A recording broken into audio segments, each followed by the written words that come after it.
next generation of Detroit sports media is here. Crunch Time is back on Woodward Sports. Join Jeff Iafrate and Booner Monday through Friday, 11 a.m. to 1 p.m. Taking Detroit sports coverage to the next level with massive interviews, viral moments, and the best live reactions. Get ready, Detroit. The young guns are taking over. Crunch Time on Woodward Sports. We're back. Crunch Time here on Woodward Sports. It's Wednesday, August 26th. I am Jeff Iafrate. That is Booner. We got KG. Let's we go. got Caleb Czarnik. JB's in studio, too. We got Riley hanging with us. Big show today. It's Wednesday, which means the Doc is joining. Yes. Shout out. As well as Murr. James Murray from Impractical Jokers to talk about his current tour he's going on right now. Murr Live, the Errors Tour. It's in Detroit this weekend at Mic Drop Comedy. And we're going to have him on to talk about that, talk some Impractical Jokers, talk about a movie he written as well. So can't wait to have him. I'm excited. That's why we're starting early, because we're having him on Yes. at 11. So we didn't want to open the show and just have him on. So we're going to open it up, intro it, and then we'll get to him. I'm excited to have him. Honestly, Impractical Jokers, I grew up on that show. Yeah, come on. So this is like this is insane. Having Murr on, I'm pumped up. And honestly, he's in town this weekend. So if you guys want, go see him. Yeah, Get some he's in tickets. show Friday. He's got 2 shows Friday, 2 shows Saturday. So he's doing a lot of shows this weekend. I still watch them now. Like, I still watch Impractical Jokers now. Like, I grew up with them, and they're still on, so I'm still watching them. I mean, yeah. fucking hilarious, dude. Yeah, shout out to True TV for the reruns, man. Yeah, the True reruns TV, on man. Blast. Yeah. True Yeah. TV, baby. There's nothing like late at night. You either wake up. It's like back in the day, you used to wake up and there'd be like George Lopez on. Yeah. Like now, yeah. it's like Impractical Jokers, where you wake up, you're like, oh, it's the Impractical Jokers on. Yeah. and you I'ma just leave watch it that. on. Yeah, Yeah. leave it on. You just tune it on and we'll keep watching. So, we cannot wait to have him. We got a lot to get to as well. Sam Laporta, he is back at practice. We'll discuss that. Have a little conversation. I know Big D Energy had one about Sam and like the salary and Brian Branch and how that's going to work. Neil addressed the franchise tag, so we'll kind of. I do want to respond to that, so because it is a good conversation. We'll talk some Sam Laporta as well. And then in the second hour, Jalen Duren, we have an update on what's going on with him contractually. Will he re-sign with the Pistons? What does the number look like? Man. And then we'll talk some college football, because there's a lot of things going on in college football. There is. And we need to talk about them. Yeah. As actually yesterday it was The confirmed. thing with college football, by the way, it's the era we're in, and there has been news. The SEC and Big Ten put out news that they're basically blocking. Hey, if you're in the NFL, stay in the NFL. Like, can we stop doing this? That should have been a rule before when this NIL stuff started. Seems like a pretty easy concept. Yeah, I know, right? Yeah. Yeah, I don't understand how this became a thing to where it was like, oh, I didn't make the team, I'm on the practice squad, oh, I'm just gonna go back to college. Like, that feels like, hey, you're a pro. Like, welcome to the pros. The college is the pros now. But which creates this whole narrative of like, where is this line? There is none. Like the fact that Yeah, you there is have no these line. players. Like I texted Jeff the other day that what's his name? Who played? Why am I drawing a blank right now? From Michigan, Roddy Gale. Yeah. Played in the summer league with the Pistons. Signed a contract with the Pistons. I get a report. Oh, he might return to Michigan next year. Would I love that? Would love that. Yeah, that'd be sick. shout out. But like for college sports as a whole, it's probably a bad thing. It's probably not great. Yeah. I mean, Why is it bad? Because you're a pro. When you turn pro, you have eligibility. You have 4 years of eligibility in college. When you play your 4 years, you're done. They're trying to be like, well, we'll exempt this player. You're done. When you play 4 years, you're done. Well, it's a ruling now that it's 5 years now. So this is why people are taking advantage of that loophole. I think is it a 5th year? It's based off of like maybe a graduate transfer, or is it an I'm actual not you sure. get 5 years of eligibility? Because I think there's a big difference with that. It's like an open case right now, but a lot of people are going back because And of it's that wrong. loophole. It shouldn't happen. I It just should don't be like the 4 fact years, that you an know? NFL team signs you get to participate. I mean, you had a And if guy it doesn't playing in the work, you're- preseason that went back to LSU this last week. I mean, but these aren't like 2 or 3 year pros. These are people that are just freshly drafted that maybe went undrafted. It has nothing to do with how long you've been pro. You're a pro. Your college career is over. Once you let one guy in, it's a slippery slope, and you're sitting there going, "What are we doing That's why here?" the other conferences. And then all the thousands of players that played in the past are like, "Why didn't we get that? Like, why is this a thing all of a sudden?" But it's no surprise. You got 6-year seniors. I mean, And that shouldn't- Chambliss for Ole Miss. He's been there 6-7 years. Yeah, I mean, and that shouldn't be a thing. Like it that's why when shouldn't, he went to but- court, like they should cut that off. They should stop doing it to court, and the NCAA needs to figure this out. NIL landscape changed everying. Oh, it screwed it all up. Because like it's a good business decision by the player, because it's like, hey, I get to go make money in college. That's what I'm saying. What's the? But it's not. From the other side, it's like this shouldn't happen. But from the player, I get it. If it was allowed, I'd do it.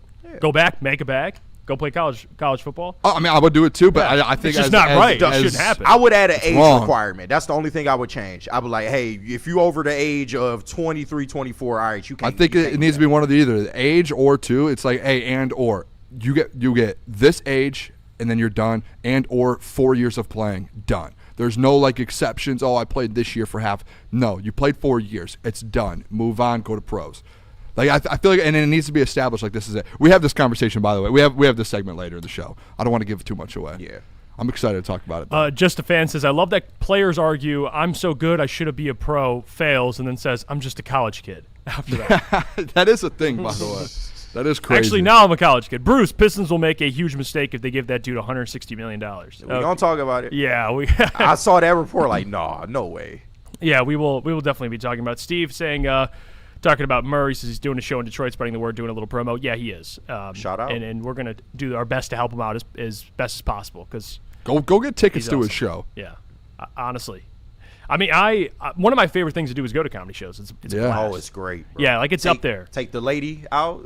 Yeah. It's a great date night. Like I have a hot take. I'd rather, and this is not going to be a great. There's certain artists I would love to see in concert, but for the most part, I'd rather go to a top tier comedy, like comedian, than I Agreed. would a concert. Agreed. That's just my opinion. I've seen Like- Dave Chappelle twice down at LCA. See- One of the best shows ever. I do One of the love best shows more ever. though, like those more. It sounds weird, like intimate, but like the intimate comedy shows where it's like, hey, there's 50 people in this room, Yeah, those and are you good, get too. like some Yeah. of the best to do it. You know what I mean? Like I've been to a lot of those. Obviously in Detroit, they have a lot of different clubs, but the one right next to the hockey town as well. Yep, I've been to that one. That's it's so small and it's impactful. Like you're impacted. Like it's sick. Yeah. I actually love that because you're like right up on top of the comedian.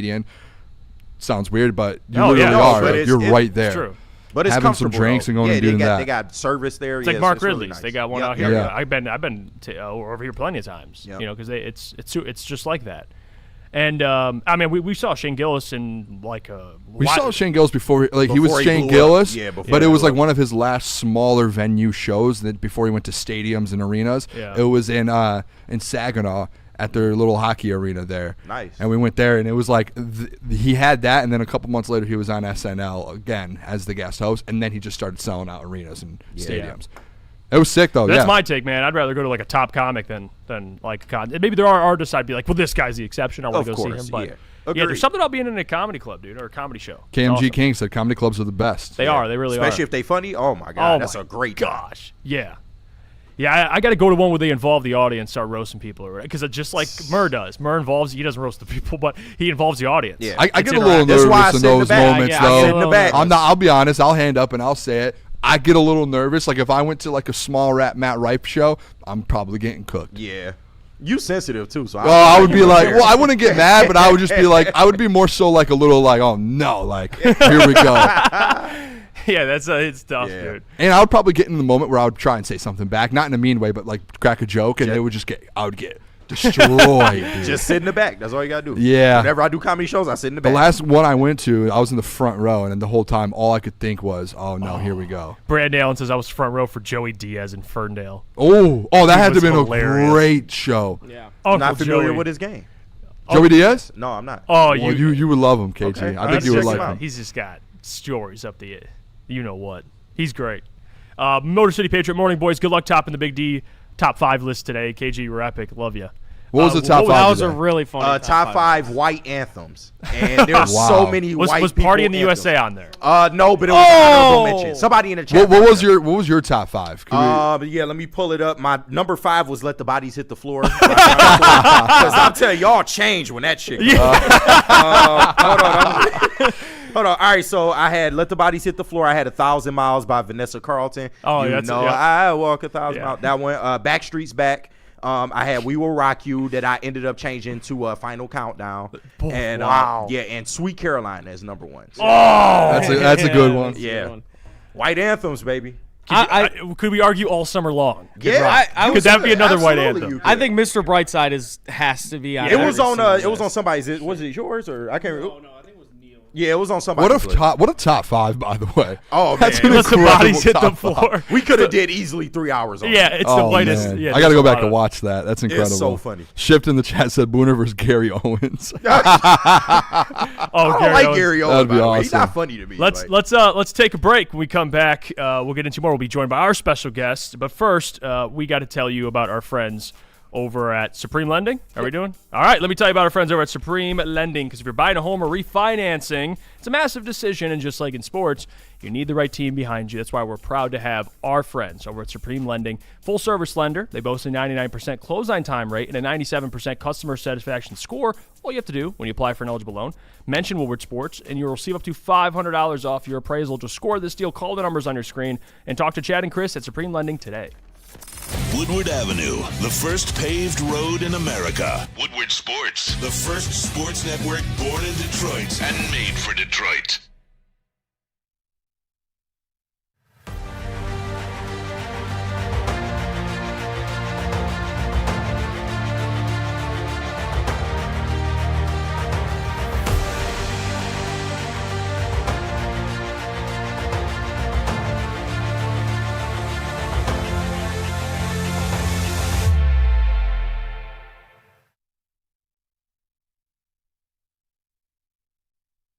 You know how some things are so good they should be world famous, but they're not? Our house-made vinaigrette is one of those things. And the antipasta salad, we drizzle it over. Same with our hand-battered chicken tenders. Original recipe soups and pasta sauces. It's almost as if our original, world-famous Detroit-style pizza is mocking them. And that's not very nice. Most talked about Detroit media by other Detroit media, and we love it. It's the Woodward Sports Network. We're back. It's crunch time here on Woodward Sports. If you're watching, hit the like button on the stream. Helps push us out there on the algorithm. All those who watch us, we do appreciate you. Also, you can catch the audio on Apple Podcasts or anywhere you get your podcast. We are joined by a very, very special guest, one that is very significant to us. He is Murr, James Murray. You guys know him from the Impractical Jokers. He's here in Detroit this weekend on his interactive solo stand-up show, Murr Live, the Eras Tour. It's in Detroit. You got Friday and Saturday, mic drop comedy. Murr, we appreciate you for joining, my friend. How are you doing? Good morning, guys. How are you? It's good to, Good to see meet you. Good to meet you. Yeah, this is incredible. Likewise. It's nice to meet you as well. I do want to start, because the first question I had for you, we were talking before the show too, you've been coming to Detroit for a while, and you've been to Michigan plenty of times. I mean, we found shows dating back to almost a decade ago. You guys have been coming here. But I do want to ask just memories of performing in Detroit. And really, is there anything that stands out to you about performing in front of Detroit crowds? Is there anything specific that's different from other cities? I mean, we've been there a dozen times. Who knows? Over the past 16 years, it's the best crowds in America. We've, like, no joke, we have favorite cities to perform in: Detroit, Pittsburgh, Milwaukee, Columbus, just our favorite cities. The crowds are amazing, but Detroit also has a unique vocabulary. There's some expressions you guys say. We paid homage to Detroit on the TV show, like quoting some of your weird phrases that no one else in America uses. You know what I mean? Yeah, We do have some crazy. Some of the street names here too just make no sense at all. I do want to ask you, Murr, here, just about the Eras Tour effort. Like, first, obviously you're here for 2 days, 4 shows. It's incredible. The one thing I noticed about this tour, which I think is really sweet, is you involve the crowd. And I think a lot of people go to comedy shows and it's stand-up, but you also have segments of this show where the one thing that I thought was the best, that you have fans and people in the crowd go out, put an earpiece in, and go out and do things. Is that something that's still going here? It is wild. Like every single show is different. That's what I love about it. Like the first half is like stand-up comedy, you know what I mean? Where I tell like the most embarrassing stories of my life because of Impractical Jokers. But the second half of the show is different every single night. The first game I play is I borrow 3 audience members' cell phones and I start texting from their phone on their behalf. And we do consequences live on stage. It is wild, right? And then the last thing I do is I play Jokers live, meaning I choose somebody from the crowd, put an earpiece in their ear. I'll send them out into the streets of Detroit, and live on the spot, I just tell them what to say and do. And we watch on screen. And it is, dude, it is outrageous. Like, Because everybody's like, oh, I can do what you guys do on TV. BS, man. Let's put you to the test and see what you can do. Yeah, especially you, Murr. It's like time to get revenge, dude. think, All honestly, the shit you had to go through, Murr. Right. I Did think you I guys would see what choke. they did to me last week? I don't know if you saw it on social media. It'll be the mid-season premiere in January. They had me step foot off the top of the Empire State Building, I saw that. dressed as a human mop, and I used Oh my my own body to rappel down the skyscraper and clean the Empire State Building. they called it the Miracle on 34th Street. Oh my god. Can we confirm you're not going to have any listeners go off like the GM building this weekend? No. If you come to the show, I'm not going to have to do that. I'm paid to do that. It's actually incredible. a perfect segue because I do want to ask you personally, like, is there any, you just kind of mentioned one that obviously made the cut, but is there any punishments that never made it to TV because they were either too crazy or someone was like, no, I'm not doing that?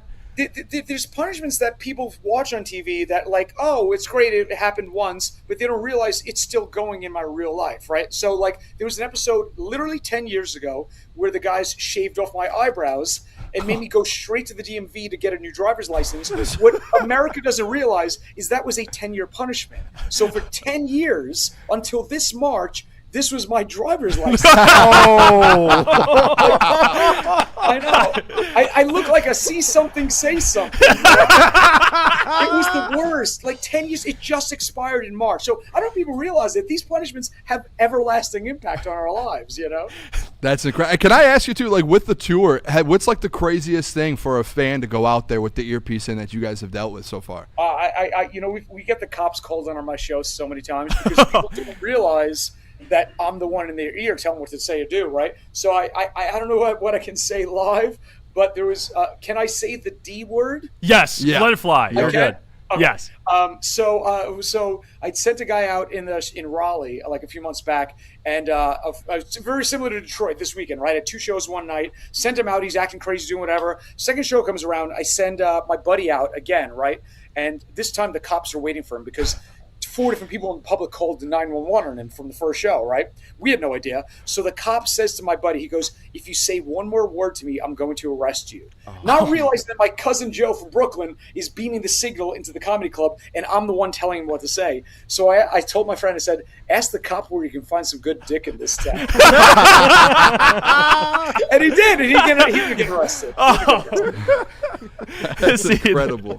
Yeah, that's it. I mean, also this is the thing that I think people, they obviously know you from Impractical, but there's more things you're doing. I mean, you co-wrote a movie, which by the way, this is the difference between me and my co-host Booner here is I'm a big horror movie fan. We're trying to kind of get him into it gradually, so we're trying to ease him along. 2 for 2 this year. He's Want 2 that for on the 2. record. So What were the two? What were the two? Obsession, which I think that counts. And what was the other one that? What was the other one that we? it might have been Backrooms? What was that? Backrooms? Not Backrooms. might have been it's- the Conjuring one. The Conjuring one that came out Conjuring was a good earlier one, this yeah. year.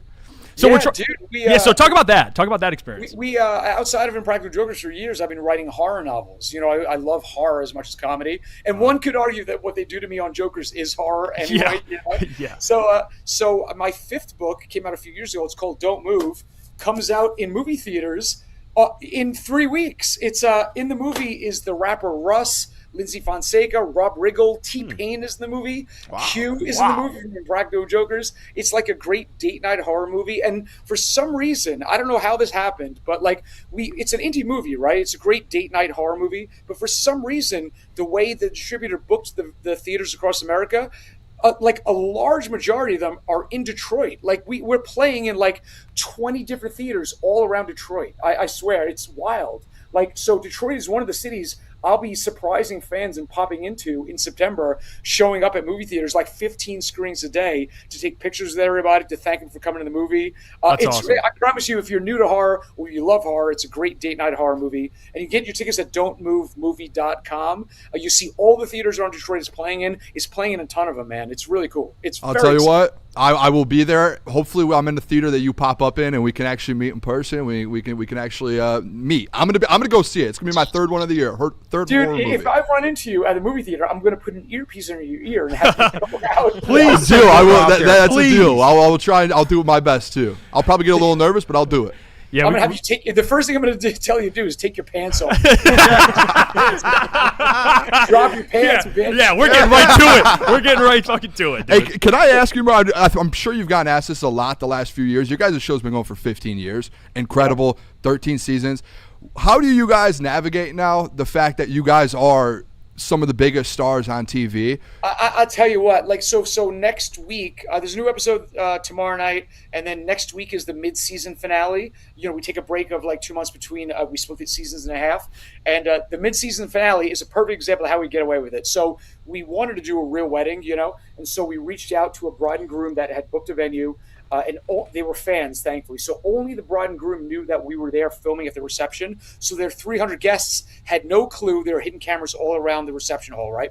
And we had Sal in prosthetics for 5 hours, turning him into a woman, and a very large woman who we called Aunt Sally.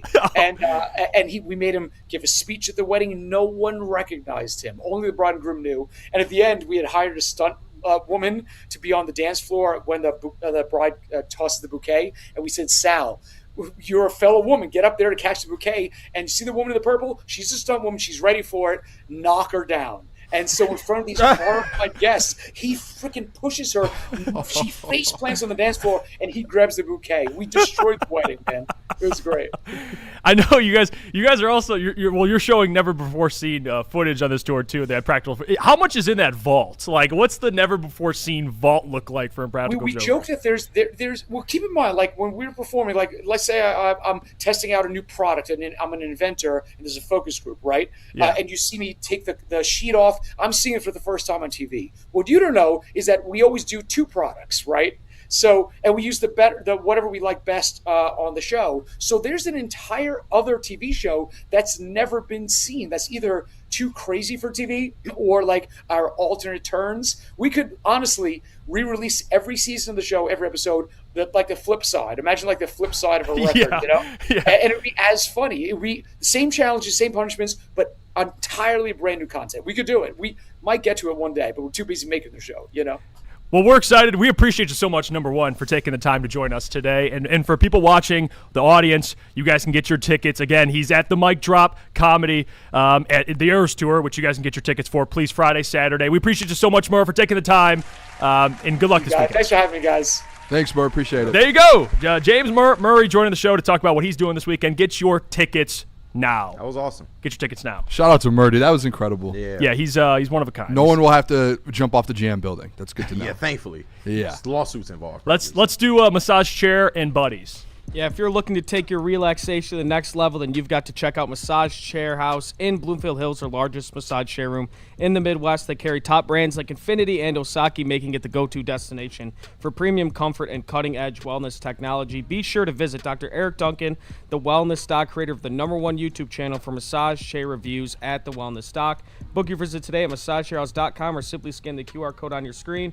Massage Chair House, your ticket to ultimate recovery and relaxation. And then after you buy your massage chair, go pick yourself up a pizza. It doesn't get much more Detroit than Buddy's Pizza. Right now, you can get $10 off your order of $50 or more for dine-in or carry-out by using new promo code WWS26. That's WWS26. Buddy's is the original Detroit-style pizza, and they've been serving it up since 1946. With 20 locations across Michigan, there is always a Buddy's near you to cash in on this offer. Find a location near you or visit buddyspizza.com.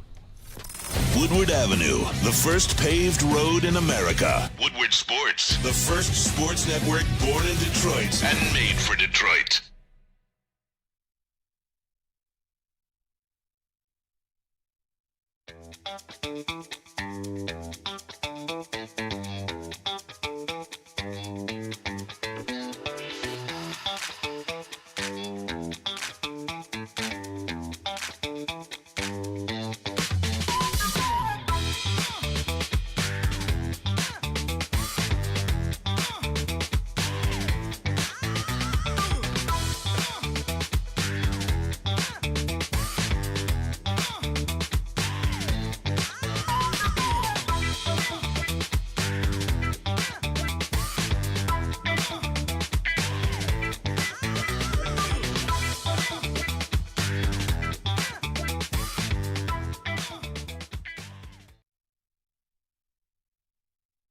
This is a hungry bear.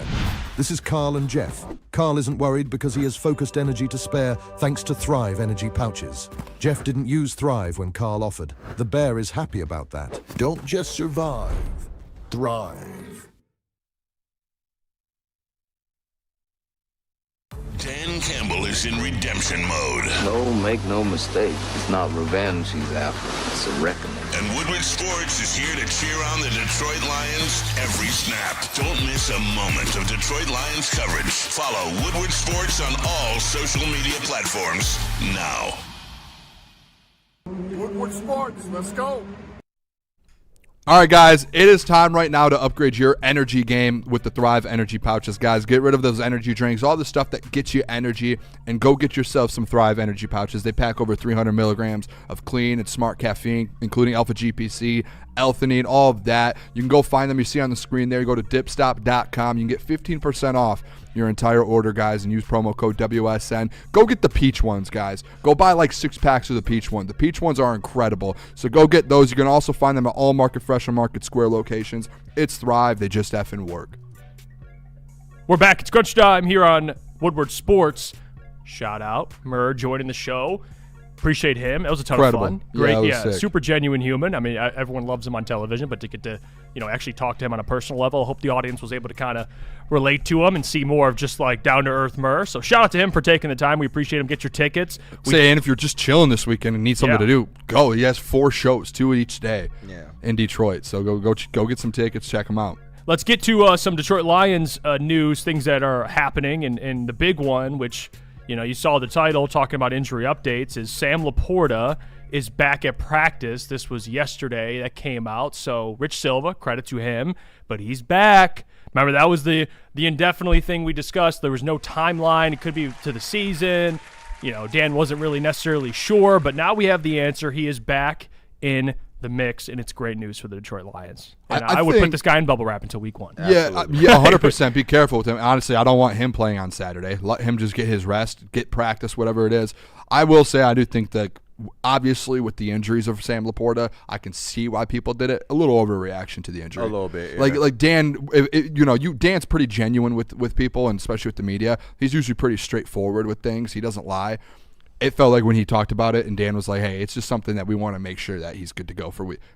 Listen, Dan's not going to lie to you. Yeah. And it felt like there was a little overreaction to it. I think he was always going to be ready for week 1. We actually had the conversation before practice yesterday, and I said the same thing. Like, he will be ready. It's just let the guy get his rest. Agreed. Now, I did see you guys talk about that the Sam Laporta conversation today, and we had the conversation Friday about re-signing him, but you guys had an interesting one, and you guys had the poll, Brian versus Sam Laporta. Who would you re-sign? Who won that poll? I think Brian Branch by like 80-20. Jeez, so it's overwhelming. Yeah. See, I think the feeling, at least and this is where I'm going to go to the chat. I like to feel the chat. And this, honestly, put the poll up, Caleb, because I want to see. I like to compare to different shows. So it was 80-20 for Big D. I'm curious if it's the same for ours, because the feeling I'm getting from at least Detroit Lions fans. There's two things here. One, Brad's probably going to try and re-sign everybody. We understand that. And then there's the other part of it where I want the fans' point of view. I want the fans' opinion on this, right? You have Sam and Brian that are coming up for extensions. Where are you guys at with the Sam Laporta stuff? Are you still on board with signing him? Because I'm with KG. I know you brought up this morning, too, like what his contract will look like. That's what we have to make very clear, is he's not going to reset the market. No. And I think we have to make that clear before we get into the contract stuff, because he's not going to make as much as, Trey McBride or George Kittle. He's not going to clear $20 million annually, AAV. It's going to be less than that. But still, is this a player, given he has been banged up? He is a good player. We do know what Sam Laporta brings to this offense. And I know Neil's counter was, well, then who do you have at tight end? Well, I mean, if that's the way you want to approach this thing, then we safely assume he'll probably be back. But I am curious to see how they handle the Sam Laporta stuff kind of going forward, because we've seen contracts be signed. I think Derek, I think, was one of them. They waited, and then they signed him in free agency. Yeah, yep. But was Aleem the last year of his deal, I think, as well. Yeah, I think they waited. He didn't hit the market. No, he didn't hit. So I think they kind of pushed it to the last minute. I think it was like November or December for Aleem. Yeah. And I'm curious to see kind of who gets done first, Sam or Brian. with both of them in the last year of their deal. Brian's coming off an Achilles. You got to wait for him. And what does the timeline look for Sam? What do you have to see out of Sam before you want to sign him? Because we haven't heard anything yet, but I'm assuming both those things are going to happen. Well, at the beginning of the offseason, we did hear that they Yeah. were looking to get an extension for Sam Laporta and Jahmyr Gibbs. Brian Branch's name never came up in that. You know, when the reports come out, you hear, hey, right away, Jahmyr Gibbs, they want the priority to sign him. But there was also this next report, hey, priority is to sign Sam Laporta. So you think that that's something, especially with Brian Branch coming off an Achilles, it's tough, right? You do want to see him. Who's more important to this team? Healthy? Probably a Brian Branch. And I know a lot of people do throw out there, well, look at the record when you lost him last year. Guess who also was down last year? Brian Branch. Like it was a kind of a whole thing where there was a lot more injuries than just Sam Laporta. So in the context of like everything, yeah, is Sam Laporta a big piece? 100%. Would I love to have him the next 2 or 3 years? Yeah. And I understand kind of the concept. I heard Neil say it this morning a little bit. I didn't fully understand, but he was basically saying, hey, if you're going to franchise tag him, why not just give him a 2-year deal? You can push this thing off a little bit. Like you can put, and I know like as a player you probably don't want to, but as an organization, when you are trying to spend this much money, I don't think it's the worst thing in the world to say, hey, let's push this off and see what happens. The Falcons literally did this with Kyle Pitts. They gave him the 1-year franchise tag. Next year comes around, boom, they give him his extension. And it's more so, I think, in my opinion, it's, hey, we know we don't have to break the market with you. And I know you're saying, hey, you don't have to with him right now. It's going to be close, though. He's going to be around that 17, 18. You can get him for $3 million cheaper next year.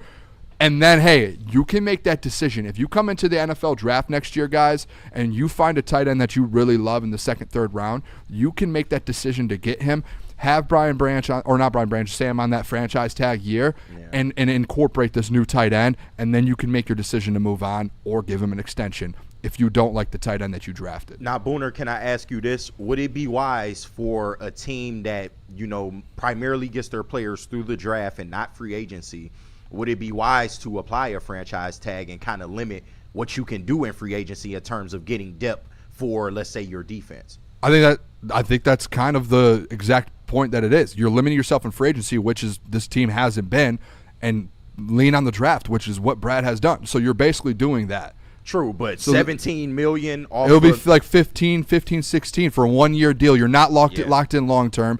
You can move around contracts just like with Panay and some of these guys who are back end deals. You can, hey, we have front end deals, just like Jahmyr's saying. Like they did that little front end. You can move these contracts around. I think I think the franchise tag's more in play than people think. I really do.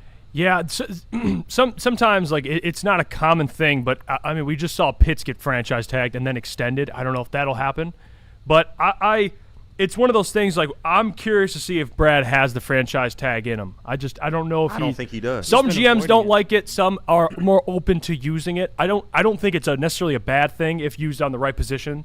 But I mean I've talked about it with running back, but it just depends. Like it's a big financial commitment up front. Two things you don't see with this organization is like that type of shit, the franchise tag and dead money on the books. They don't like that type of shit. So I just don't see Brad being willing to do that, especially when he set precedent before with the TJ Hawkinson type of deal. I'm not saying that they can just I just don't know how you like financially. I just don't know how you could be like, here's a 2 or 3 year deal with that much money, and you could be like, hey, we can move it around and do everything. How do you even move? If he doesn't like dead money, you can't really throw the dead money on it if he doesn't like that. So it's like, if it's a 2-year deal, I guess you could structure it how you want. It's not like it's a 5-year deal or a 4-year deal where you could throw it on the back end and you have extra years to work. It's a 2-year deal. It's boom, it's done. Yeah. So it's not even like, hey, we can front load this. We can back. How? You're still doing it within a 2-year span of having to get free agents. So like to me, it makes sense. Like I know people want to go defense like next year in the draft. I do too. But you do have a position here at tight end to where, hey, if you get a guy in the second, third round, take a chance. When was the last time you drafted a tight end outside of Sam Laporta? James Mitchell. James Mitchell. but that was what, 6th round, 7th round? 4th round, I believe. Was he 4th? I think that's so. crazy if he was a 4th. 4th or 5th, yeah, one of those. At the end of the day, though, hey, go get a guy next year in that second round. Like I thought this last year, I thought it was a great tight end room coming out of college. You should have done it then. You should have went and found someone then, and then it gives you this year, and if you want to franchise tag Laporta, a second year. Right, and if you don't feel comfortable with that, all right, here's an extension past that. The options to me on the table right now are you franchise tag. These are just throwing it out there. You either franchise tag, which there is a lot of money up front you have to commit to for 1 year, or you trade him, which there's not a lot of value. He's basically an expiring contract, so that's tough to just trade him. You could, or you just let him walk, or you extend him. I mean, those are the 4 options. And I don't know, like, what's the most intriguing, I guess, out of those options. You're not letting him walk, so let's get that out of the way. If you want to trade him and do the T.J. Hockenson thing, I guess you could. Yeah, but like if you do that, where are you? Like, because you would have to do it now, because or like coming up at the trade deadline because his contract's up. So you have to do it. Team's not going to trade for 5, 6 And I'm weeks. with Neil on this. Who replaces him going into the playoffs this year if you no longer have him? That's my whole point with the franchise tag. And if you want to do the 2-year deal, fine. At some point, though, like Sam Laporta's not going to sign a 4-year deal here. You do have to some point find a replacement for Sam Laporta. This isn't like a beat around the bush thing. Like that is, yes, it's a position of, what do you say all the time with it? It's a luxury position. That's what people say. A luxury position. Yes, it is, but that doesn't mean you can just move on from an all-pro guy and bring in, I don't know, a guy that's ranked 20th at tight ends in the NFL. You still have to give yourself a chance with the guy in the draft or free agency that you know can come in and replace the guy. You can't just mid-season be like, oh, let's trade him, move on. There's just zero chance that they trade him. I think that's off the table as well. Yeah, I don't know. I don't think they trade him. So I'd be curious. I mean, right now the poll Branch or Laporta, it's 80-20 again. Yep. So people obviously feel like it's Branch, but I think there's a crowd of people in that voting that think both. You know, they do. They probably would say both. And they also traded Hawk mid-season too, after the 1-6 skid. I remember that. Yep, so. they did. So yeah. I'm curious if you're not going to extend them and you're not going to franchise tag them, you have to trade them. If they, by the way, too, like I am on the side, I do believe that somehow, somewhere, they're going to find a way to keep both here. That's what they doing here. It's gonna come down to terms, dude. It really will. Like I don't know if you can sign it. Like I would love to like sit down with someone in the NFL who's a full contract expert, like who has been there and done it in this league, and see like, hey, what do you see here on these books right now? Like, do you think it's feasible for them to continue to maybe add guys in the offseason while also signing Laporta and Branch and what they already have under contract? Well, if you're just going with what Brad has said, every time he's been asked about a contract extension and he's responded the way he responded about Sam Laporta and Brian, and he's extended them. So I have no reason to believe he will not extend Sam Laporta. He has yet to cut bait on anybody, really. No, that's what I'm saying. He's doing it a different way than we've ever seen. Yeah, that's what my point has been, too, like when the Super Bowl. No one's ever done it the way Brad Holmes has done it. And we've had conversations for the last 3 years. Since 2023, since he had that draft class, we've had this conversation after they lost in the NFC Championship game. Hey, there will be contracts due. These guys are too good. And it's from day one, from Aiden Hutchinson, Penei Sewell, all the way up until now. These guys are too good. We've had a million segments, guys, whatever show we were all on, that was like, which player is the odd guy out? Which 3 players is the odd guy out? Like you guys did this morning, pick Branch or Laporta. We've done the thing where there's 5 players. Pick 2 of the 5. Pick 3 of the 5. And guess what? Brad's picked 5 of the 5 so far. And it's like, whoa. Like, how is this feasible? How is this doable? I don't know. And it's his job. And shout out to Mike Disner. Yeah. I think Mike Disner's a big part of this contract, like contractually figuring this thing out. But this is where it's like now we're at kind of the finish line with these last 2 guys, the big players, until obviously other young guys step up. I don't know. Like, I'm going to be shocked if they're able to do every single one. I've made my thoughts very clear, and I'm going down this road again, and it seems like this road is a little more friendly because more people agree with it. I would sign Branch because of how important it is to keep a guy like Branch on this defense, on a defense that we have question marks about. You need all the talent you could have. And then Sam Laporta, I would ultimately I would move on from. And if that's trading him this year, then it's trading him this year. If you can get something out of him. I saw someone put in there, Tim, I believe it was, Sam is the reason Dan said sell Hawk the year before. Well, they didn't know Sam would be there on the second round. Well, I'll tell you this, they traded him with no knowledge that they'd be drafting Sam Laporta. But what probably happened is they know this draft class way ahead. They probably like some of the tight ends in that draft class. So they were like, all right, if we sell him, there are some good tight ends coming out of this draft class. I wonder how they feel about 2027. And the timing is different. In 2022, you were still a team on the rise. Now you're kind of an established product that's trying to take that next step. So I think that also how does that plays factor into it? Yeah, like how does that? It's a little different this time. I think this is one of the it's tough, bro. It's one of the craziest kind of decisions I think that Brad's gonna have to make. Well, especially the biggest thing that both were coming off injuries, a back surgery and an Achilles. Well, Lemkeck says, how can you say either without seeing their productivity after serious injuries? Fair. I think where I'm at with Brian, though, is Brian, he's not someone that I think relies on athleticism, and I don't think with modern medicine, and Brad talked about this when we had a chance to interview him too, like he feels really good about his ability to come back and look like Brian.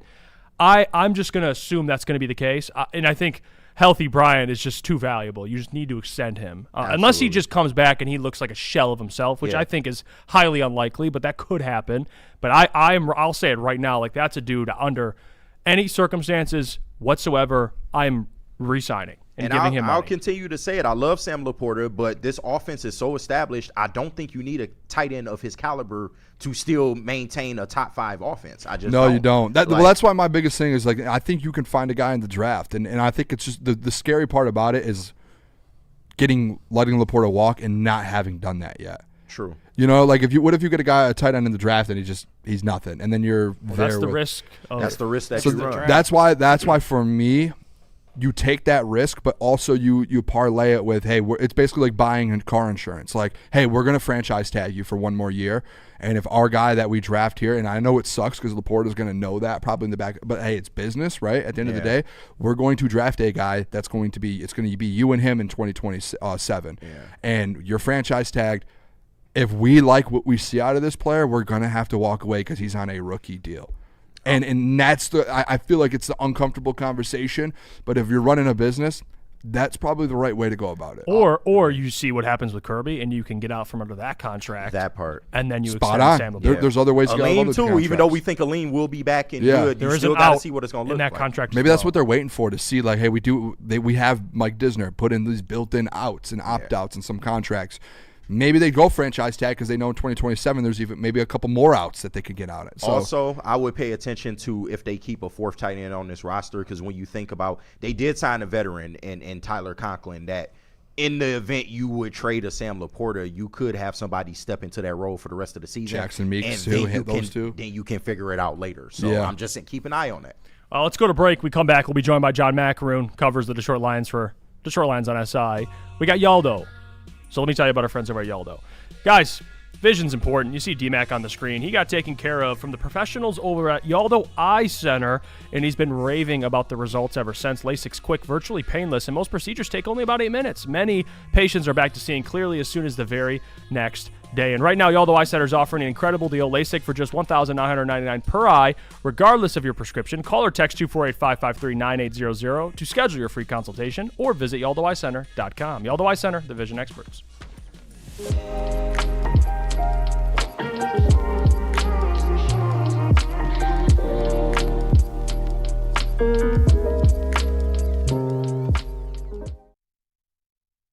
Shh. Don't tell anyone, but I'm actually a baby. I came in with my mom. Next thing I know, I had a desk. But Feldman's deals are so good, even I can sell them. Right now, get this 2026 Silverado for only $179 a month. Great, another great deal. Looks like I'm working past nap time. Feldman Chevrolet, Michigan's #1 Chevy dealer.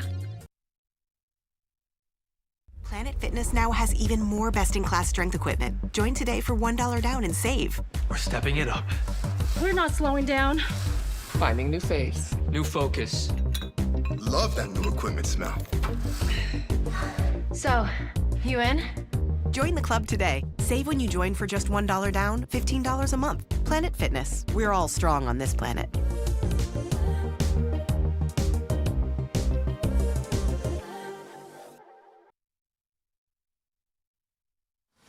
Jameer Gibbs, breakout season, loading. Inside the 5, Gibbs to the end zone, touchdown! Woodward Sports, the most dominant Detroit sports coverage around. Guys, we are excited to welcome the one and only Icon Auto Repair and Collision to the Woodward Sports family. They've been with us for a while now, actually, and if you guys have ever been in a car accident or if your vehicle, if it needs repairs, make sure you trust the team over at Icon Auto Repair and Collision. You see it on the screen next to me. There they have the Shelby Township location, Madison Heights location, and the Pontiac location with all of those different numbers and addresses on there, guys. And on top of all of that, they offer free car loaners, guys, and they even offer to pay your deductible. So make sure you go to iconauto.com. It's the Icon that you can count on. We're back. It's crunch time here on Woodward Sports, and we're joined, just like we are every single Wednesday, by our good friend John Macaroon. Covers the Detroit Lions for Lions on SI, Detroit Lions on SI YouTube. John, how we doing? Man, fellas, it's great to see you. I want to help out your guest, Murr. In off-the-record conversations, all the gay Lions, Pistons, Tigers, they told me the best dick in town was in Ferndale. I don't know what to do with that, but they just told me, they always told me never to reveal those kind of things, but now that I'm a free bird, I can let you guys know. I've never been to Ferndale really all that much, but that's what, if Murr needs to know where to hang out, that's where to go, I guess. Very beautiful town, Ferndale. Beautiful town, I guess, right? Hey, I know Booner hangs out there quite a bit. Oh, shit. I think we're going to get to a point where we're going to have to start. I think we have to start going over with Doc what he talks about before. We're going to have to. We said we would never censor you, or we might have to start censoring you. Listen. Honestly, guys, I come on here, and every time before I come on, I say a little prayer, and I say, please don't let me say something to get these guys kicked off the air. And then I'm sitting listening to this guy's interview. I'm like, yes. All gloves are off. I can almost say whatever I want. Oh. Now the real comedy can start. Booner, how's it like in Ferndale, brother? I've never been down there. Well, Jess Vert in the chat says, as a Ferndalian, truth. I would just like it on record as well. We support Ferndale. I support Ferndale fully, and also I am straight. Are you sure? Yes, Doc. What is going on? I just want a couple selfies then featured on some social media just to confirm. Not there's anything wrong with it. We just need, as a journalist, I just need confirmation. That's all. Short King Pessic says Booner is going to take Doc's WSN press pass away. I'll tell you what, Doc. I have a folder over here with things from you, and I'll tell you what, it's stacking up quick. The Doc files. I love it, Doc. It's good to talk to you. There's a lot of shit going on, Doc. I gotta pick your brain on it. First one, Sam Laporta's back at practice. We had this conversation, we have it a lot with you, but now that we're having it today, we had the poll, like, who would you sign, Brian or Sam? And many people choose Brian, obviously. But looking at this thing, and we talked about there's an out in Kirby's deal that could free up some money, but with the skepticism with Sam and the back injury and the hip injury, like, how are you feeling about Sam Laporta? I'd probably just put him in bubble wrap until the season starts at this point, but how are you feeling about just Sam and the contract stuff with him and the race to sign these guys? Like, who gets it done first, Sam or Brian Branch? Yeah, no, I was watching Hard Knocks last night, and you just felt bad for Bud Clark, the wide receiver as well, who tore his ACL. These injuries in the preseason are just really tough, but unfortunately you can't put these guys in bubble wrap. You got to get them out there and practice and get out there. And it actually, studies show that when you actually, and you guys remember the Lions Hard Knocks where Dan Campbell was saying, I think about you guys quite a bit. The physicality actually helps the guys acclimate to when they start playing real tackle football. But look, it can't go enough unstated that Sam Laporta is vital to this offense, in terms of the run game, his blocking. When he was out last year, that really, in the end, caused the offense to stumble the most. Jahmyr Gibbs was held irrelevant. The offense stalled. It was just unfortunate in terms of what happened with Sam Laporta's back injury. So now you realize you need him. And I do think he does get done, even though I may say, you know what, I'm a little more uncomfortable. I am a little more fearful, given he's got a back situation. And in speaking to doctors and speaking to others, they say that those kind of injuries don't just go away. That could be recurrent. And all you have to do is look to Rob Gronkowski. He missed a couple seasons with a flared up back. So we just have to pay attention, because given that the Lions want Sam Laporta to block and block efficiently against defensive ends, I'm a little bit more cautious and skeptical. And like you guys were saying earlier, maybe a shorter term deal and give him a little bit more average annual value, like a 2-year, $40 million deal. I would be okay with that. But he's vital to the offense, and I do think him and Branch will get signed. But I do think just when you start to see what Laporta can bring, I think maybe Laporta will get done first. Doc, we obviously haven't talked to you since this last preseason game. Want to get your thoughts on that Commanders game, especially I think the number one thing I'll ask you is about this O-line. I thought the starting O-line I thought wasn't bad. I thought those guys outside of maybe Larry Borum, I thought they were good, but that drop-off after that, it looked a little different, and we had the depth we thought on this O-line, but really what happened was guys got hurt. and now you could tell that the depth is a little faded already. So I just want to ask you kind of your thoughts on what you saw in that preseason game, especially from the O-line there. Yeah, look, it wasn't great. And you realize, okay, Colby Sorsdahl, Seth McLaughlin, those guys just haven't done enough to make you feel comfortable. And if you listen closely to what Dan Campbell said yesterday, he was asked, and he was talking about which positions are still competitive. And he said, you know what, the depth along the offensive line, we may have to look outside the organization. And that means look to, they did sign Gus Hartwig. Maybe when cuts happen, they will add more depth. So you clearly, when you see what's going on in terms of workouts, who's been signed, they are not as comfortable with defensive backs and the offensive line. Look, it's just clear. The starters are great. I think that everybody can rest easy that, look, even with Juice Scruggs, there should not be a terrible drop-off. He's acclimated well, and I think that with more practices, more reps, he'll be somebody that will make people feel comfortable. But moving forward, if anything happens to Mahogany, Ratledge, Blake Miller, you guys saw early on, Larry Borum, that was a nasty, unfortunate block that he failed to, execute, and it caused Josh Dobbs to, not have enough time to read the defense, and boom, you give up 7 points. That's not acceptable. Now, consistently, I do think that as a role player, Larry Borum will be okay, but you just got to continue to look to upgrade. So yes, it's a concern, but to keep it in context, it's a concern for everybody. I mean, that's why offensive linemen are coveted, that they're not available too much in drafts, too much in the free agency or in trades, because they're so coveted. But the Lions have done a good job in terms of trying to upgrade that position in the draft, but you just need more out of Miles Frazier, and it's unfortunate that Nice got hurt. So yes, clearly the offensive line depth is a major concern heading into the season. And Lomas Brown, if you pay attention to post games, I pay attention to Woodward and other post games. Lomas Brown came out and said publicly on a broadcast, I thought the Lions would execute way better. And knowing his eye, he was talking about the offensive line.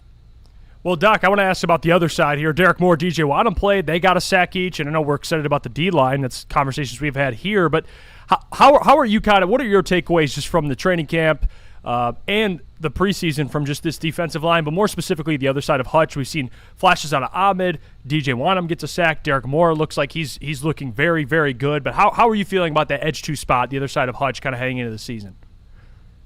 Yeah, it's clear, right? The offense is working through things as they should. I mean, obviously they're trying new things with a new coordinator coming in, and it's going to take time to acclimate. And really, the Cade Mays injury messed things up in terms of now having to shift different guys at different spots. It's unfortunate. Juice Scruggs is supposed to be a reserve, a top reserve, but now you put him in a starter role, it's a little different. So Kelvin Shepard benefits from experience. He's trying new things, and you have more talent, I think, along the defensive line. I think Aleem McNeil, Tyleek Williams have had a good camp. Aiden Hutchinson is just now in every single takeaways report. He's dominant, and that's good to see and good to read. But again, we always have to take all this with a grain of salt because it's the Lions going up against the Lions.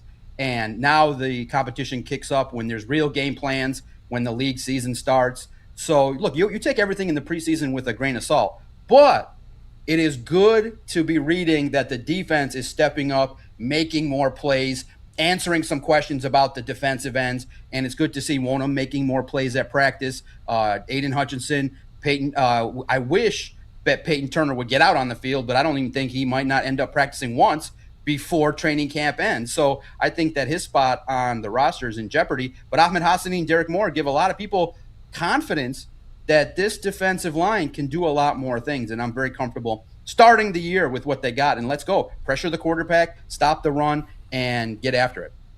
And I want to ask you that secondary, the nickel position, all of that, how that's working out. What are your thoughts? How do you think this thing plays out? Because that might be the most, outside of obviously the D-line, this secondary is the biggest thing on this defense. And they brought in some guys to come in outside of DJ Reed and Rocky Sin, but that nickel position, they brought guys in to compete for it with Roger McCreary, Izzian. Obviously, they drafted Keith Abney, and then yesterday Nick Whiteside gets mentioned in that conversation. What are you most comfortable with this nickel room looking like, Doc, going into Week 1? Yeah, nice competition, right? And I think that, Christian Izzian, I think, will stabilize that position. Keith Abney has had, a nice experience, and he's making some plays. Yeah, he's going through at times. He gave up, and explosive, I think, against the Commanders. So there's going to be opportunities for him to learn and grow. But what is interesting is that this week, at least, a couple of the defensive backs have gotten hurt. Dan Jackson, Nick Whiteside. And you realize, okay, I can't wait to see what the update is, because Whiteside left practice a little bit early. And you're realizing, okay, first and foremost, they had 2 defensive backs come in yesterday for a tryout. They just need some bodies to get through the rest of camp. So let's just make sure that the secondary does not take on any more injuries, because that's a key position, and everybody knows that's one of the biggest question marks on the team. I like Christian Izien being the starter. Can isn't it crazy, just Lions luck, that the first play of the Commanders game is Amik Robertson, who is the prototypical nickel. He comes in and brings the pressure, and you're like, man, that guy just really looks like a Lion and should be a Lion. But Christian Izien, I can't wait to see what he brings to the table. Over the last couple weeks, you've been starting to see more and more of Ennis Rakestraw bringing the pressure off the edge. And when you bring blitz with the cornerback, that can be very effective, and he's been doing a good job. By all accounts, he's quick and he can get to the quarterback. So I like the combination of Abney, Izien, and Ennis Rakestraw in a rotation there, handling business. So I'm very impressed by that. I just think that, also too, Roger McCreary, while he hasn't had the overall best camp, he's coming on. I'm going to be curious to see if he makes the team, because while he hasn't been god awful, he just hasn't made enough plays to stand out where you say, well, if he's cut, I don't think you'd miss him really too much given what you have in the secondary. The nickel spot, I think, is okay. The biggest question mark is going to be, can Rock Ya-Sin, Ennis Rakestraw, Abney, if you count on these guys, can they stop the opposite wide receiver, opposite of the top guy? Because I think DJ Reed is going to take, WR1. So we'll see how it shakes out. But the secondary starting to take a little bit more shape, and we'll start to see how they execute when the regular season starts.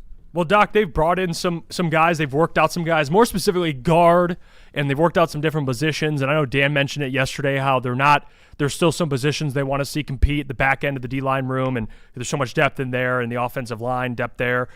Just in your opinion, roster cuts are next week, but just looking at who they could add and who they might be interested in adding, are there any positions that stand out to you that you think, hey, the Lions probably could use another body in here, whether it's a proven name or just another body for competition?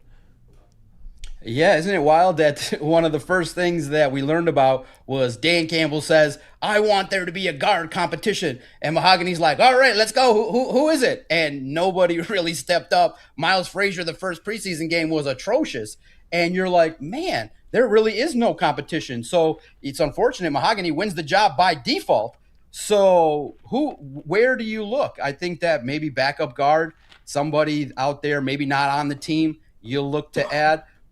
It's unfortunate that Damone Clark is somebody that now went on IR. Do you add a reserve in terms of somebody outside the organization to build more competition and depth? We'll see, because I do think Devin White and Malcolm Rodriguez, along with Jack Campbell and Derek Barnes, that give you 4 solid linebackers, but we got to see the extent of the Nowaski injury, so pay attention to the linebacker spot. Look, the interior of the defensive line is pretty solid.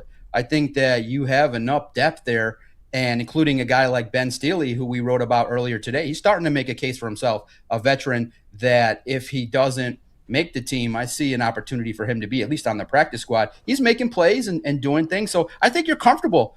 I think we went into training camp with a little bit more questions along the interior of the defensive line, and I think they've started to answer them positively. So I think to answer your question, the position that you would probably want to solidify is the offensive line, clearly. And then, I'm not so certain. Look, Jackson Meeks is coming on. He is emerging, but again, he is inexperienced. If there's an experienced tight end, relatively stout as a blocker and consistent, I could see Jackson Meeks being one of those guys that makes the initial 53-man roster, but a day or two later, if a really reliable blocking tight end comes available, he might end up being one of the odd men out. He's good, but I don't know if he's consistent enough, being that he's so inexperienced at that spot. So we'll see. But he's come on and he's made it very, very, very interesting in regards to that competition. Hey, final preseason game this week, Doc. Are you expecting starters to play? If so, we've had this conversation on Crunch Time all week.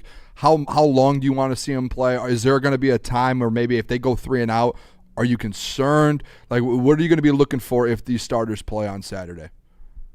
Yeah, and then just to add to what I said before, I could see if Dobbs does not have another good performance. I could see if a quarterback gets cut that you think is a little bit of an upgrade, you could move on from Dobbs. You're not going to, weigh your whole, offense regarding Josh Dobbs. So if there's something like his position is not super secure, to say it better. So if he's got to step it up, look, he had a decent rebound after the start to the game, but that interception that he threw was really atrocious. It's just, you never throw across your body.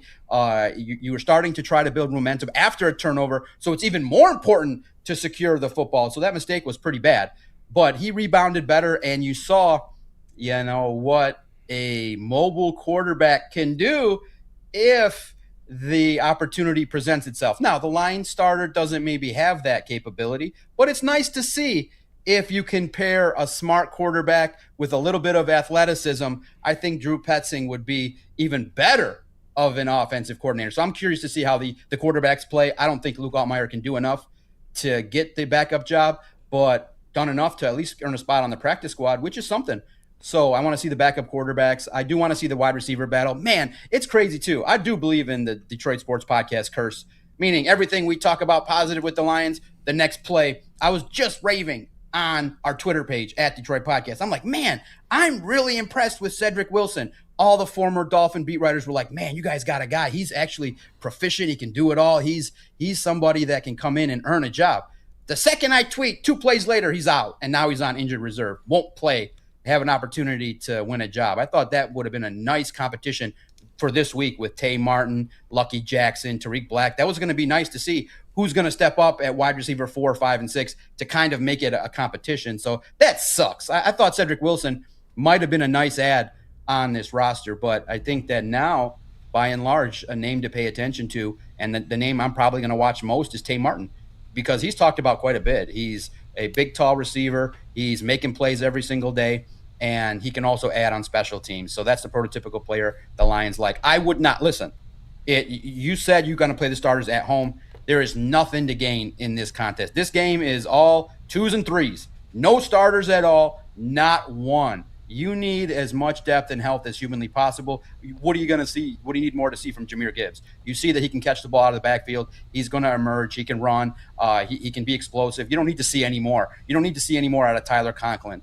Just get out there and let the reserves battle it out for their jobs. No starters whatsoever. It's just about, hey, who are some maybe 2-3 decisions that are key that you need to make at wide receiver, offensive line, defensive line. Couple decisions you want to see who are better, but 0 starters, please. Because most important, as it is in the preseason, no starters. You need to be healthy. Doc, I mean, the only reason I think you play starters, and this is where I think it comes into play, is like the last few years you have joint practices, which guys get run in. Like they fully get a good look. These starters have not gotten hit. They haven't gotten a look. Amon-Ra hasn't played against anyone versus the Lions. I think they need to get out there on Saturday for Amon-Ra and these guys and Jahmyr. Hey, let's get a live look at this thing. Get a game feel again. So in New Orleans isn't your first, or versus New Orleans isn't your first game feel. That's how I kind of approach this. No, it's absolutely right. I wish probably the only thing different. This training camp, like I said, I blinked and 25 days flew by. Only 19 practices, less tackling. They've done whatever possible to try. Listen, guys, this just training camp has been different. Dan understood what the issue was in regards to backing off this team. They understand that when they go, but they've backed off after they've been having good on good for a period of time. So, look, I look at it like this, and this is the byproduct of this football league now. It is being more violent and aggressive and guys going down. It is one of those deals where the first month of the season will not be as clean. I would be really shocked if you really see the Lions just come out right away and just full throttle with starters against the Saints. You might be looking at like a 2014 win, something a little bit more sloppy, a little bit more procedural type stuff. Because in the end, training camp has just been used now to kind of do some installs, to start to see. You're not practicing as much. You got to remember back 20 years ago, there were 2-a-days, and they practiced so much more. And this is all across the league. So this is not something that's just going to impact the Lions. The first month of the season tends to be a lot sloppier, and that's just the way it is. And look, do you really guys really believe that Amon-Ra St. Brown is going to benefit from 6 reps against and also too, here's the other problem. is, let's say, for example, and we'll use my name as a potential reserve. Let's say I'm a 5'9" corner. I want to make a name for myself. And there's Amon-Ra St. Brown. I'm the Colts defender, and I want to make a name for myself. I'm going to try to put a hit stick on Amon-Ra St. Brown, and I'm going to put that on tape. I don't want to see that. I don't want to see some guy that's irrelevant in the league go out there and try to make a name for himself off of one of your superstars. So, look, you don't need it. The Lions, by and large, with the schedule that they have, gives them an opportunity to kind of ease into it. I know it's the Saints, but most people are going to expect them to be a big favorite and get after it. So you go and you handle business, but you cannot afford a key injury in any way, shape, or form. Well, I do want to ask you because, you know, we've had this discussion yesterday, the defense. I know there's been some players on defense making some plays in the preseason, but just looking forward for the season, has your expectations altered at all, or do you feel way better about where this defense can land? I know you don't have Brian or Kirby, secondary's in question, but the front seven people feel really good about. What is there any updated expectations for you, Doc, about this defense? Are you more optimistic, or are you right where you were before all this occurred? No. Attention, I am a little more optimistic, and here's why. Because when you turn on the tape, okay, and it has been fun to have more time to actually watch film, here's what you see. The Lions are willing to be a little more flexible defensively in their scheme. They're not just going to be in a 4-3 base all the time. They're going to have some principles where they're going to mix and match and play more nickel, and that allows them to mix and match defensive ends and guys along the interior to be able to get what they're looking for to stop the run. So there's going to be more. I think Kelvin Shepard realized, the top teams are playing a little bit more nickel. Now, there's going to be a problem with that when you're a little bit smaller. Opposing teams are going to maybe want to run the ball more at you if you have 5 defensive backs. Those are smaller guys. But that will put you in a position, if you're more athletic as a defensive line, you can potentially win more of your one-on-one battles and allow the running backs to kind of go and dictate a little bit more to your opponent to, hey, kick those running backs to a spot where they can get filtered to a defensive end or a linebacker that can make a tackle. So I've seen adjustments from the Lions defense that goes, okay, the defensive line can be a little bit better. They can actually stop the run. They can clog the middle. They can win in terms of the defensive ends, in terms of getting pressure and getting sacks this year. So I'm excited to see that. The biggest question mark to me is, and the reason for my excitement is the offense. I think that if you can get an offense that can have, and you can see it, 7 to 10 play drives, eat up the clock, run the ball with Jahmyr Gibbs, that just keeps your defense off the field. And I think the Lions are maybe not going to be the greatest show on turf. Maybe they're going to be a little bit more grimy and win games 2017 and be a little bit more gritty in terms of running the ball more and control the games. But I'm excited, and I think that, too, all you need from the defense, a turnover here or there, lower the amount of explosive plays, and don't beat yourself. Let's not have opportunities where you're too many defensive pass interference, procedural type stuff. Make sure that you're doing exactly what you need. And I think this defense, I'm not willing to say top 10. I think they can be 12 to 15th realistically if they stay healthy and contribute. But for those that are fearful of the secondary, the best way that you can help this secondary is if that defensive line shines. And right now, let's go. Put the pressure on them. Aiden, Ty Lee, Aleem McNeil, DJ Wonham, Ahmed Hassani, Derek Moore. Carry this defense, and you'll have success more than what we originally thought. So I'm more optimistic. Let's go. Let's get on the defensive train. I want to see it, and you'll get a good first test that first week against the Saints. And I think the puzzle's starting to showcase itself where you can have a little bit more expectations of positivity with this defense. Yeah, Doc, good to see. A report came out yesterday that the Lions had Kareem Hunt in for a visit. What do you think this means for guys like Jacob Saylors and Sione Vaki? And could this mean that Isaiah Pacheco's injury is a little bit more severe than we think? And do you think there's a real possibility they bring in Kareem Hunt? Yeah, when I saw that, my first thought, and again, if you guys don't know, my Twitter page is just basically my live thought as I think it. My first thought was, is Sheila on vacation? Did she read what happened a while back? I was like, whoa. But in the end, like we've said, and I can't be a hypocrite, I've said it's all about winning. And this dude was productive last year. So I still would be shocked if they brought him in. I think they're kicking the tires on looking at guys in regards to the running back spot. But I kind of have liked, unfortunately, a running back got hurt, Jabari Small and Raheem Blackshear, and you're looking at these guys, you're like, man, I want to see a little bit more of Travion Williams, see what he brings to the table. It sucked, though, that some of the guys that you thought would have contributed, a Robichaud, they all get hurt. So you might need – but is that also a message to Sione Vaki? It's time, man. I mean, this guy can't get on the field. I like what Sailors brings to the table. I think he is somebody that can contribute on special teams, can do stuff in the return game. I like Jacob Sailors. I have a big question mark. This is more of an indictment on Sione Vaki. This dude can't stay healthy, bad luck all the time. And I realized, man, if he could just live up to the expectation, you wouldn't need to bring in a Kareem Hunt. But I think they were kicking the tires on a player that is familiar. Obviously, the combination with him and Pacheco had some success last year. But again, I would be a little bit personally shocked if that's the guy. But who knows? With this media, they won't even probably ask about the past, given what's going on now in the media. So who knows? Maybe it'll be easy breezy for a guy if he comes in here. Nobody would ask him about the past. And I want to bring up real quick, Doc, before we get into the preseason's over and into the regular season. We've been hearing a lot of Jared Goff talk over. I feel like it's constantly. I mean, he's QB1 in the city, and then he was on the Greenlight Pod. He was breaking down the OC situation. He was breaking down playing in the cold weather.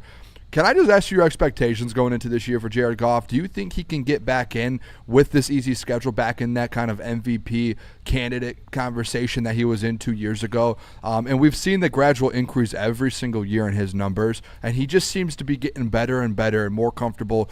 Honestly, even with like a bad OC last year, he still looked comfortable and looked like he put up numbers. Where are you at this year with Jared Goff heading into the season?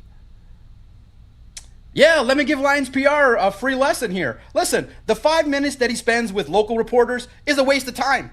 Nobody reads it. Nobody wants to engage with it. He's in and out. His whole transcription is 50 words. Here's what you should do.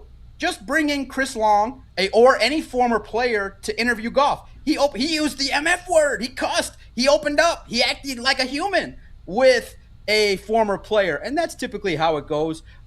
You see Dan Campbell has the biggest smile when you see a Joe Thomas or a Chris Long. There's obviously a more given respect that they give for former players than they would give to a 5'4" critic. So to me, take out the 5 minutes that Jared does with the media. It's worthless. Nobody reads it. Nobody cares about it. And it's just a waste of time.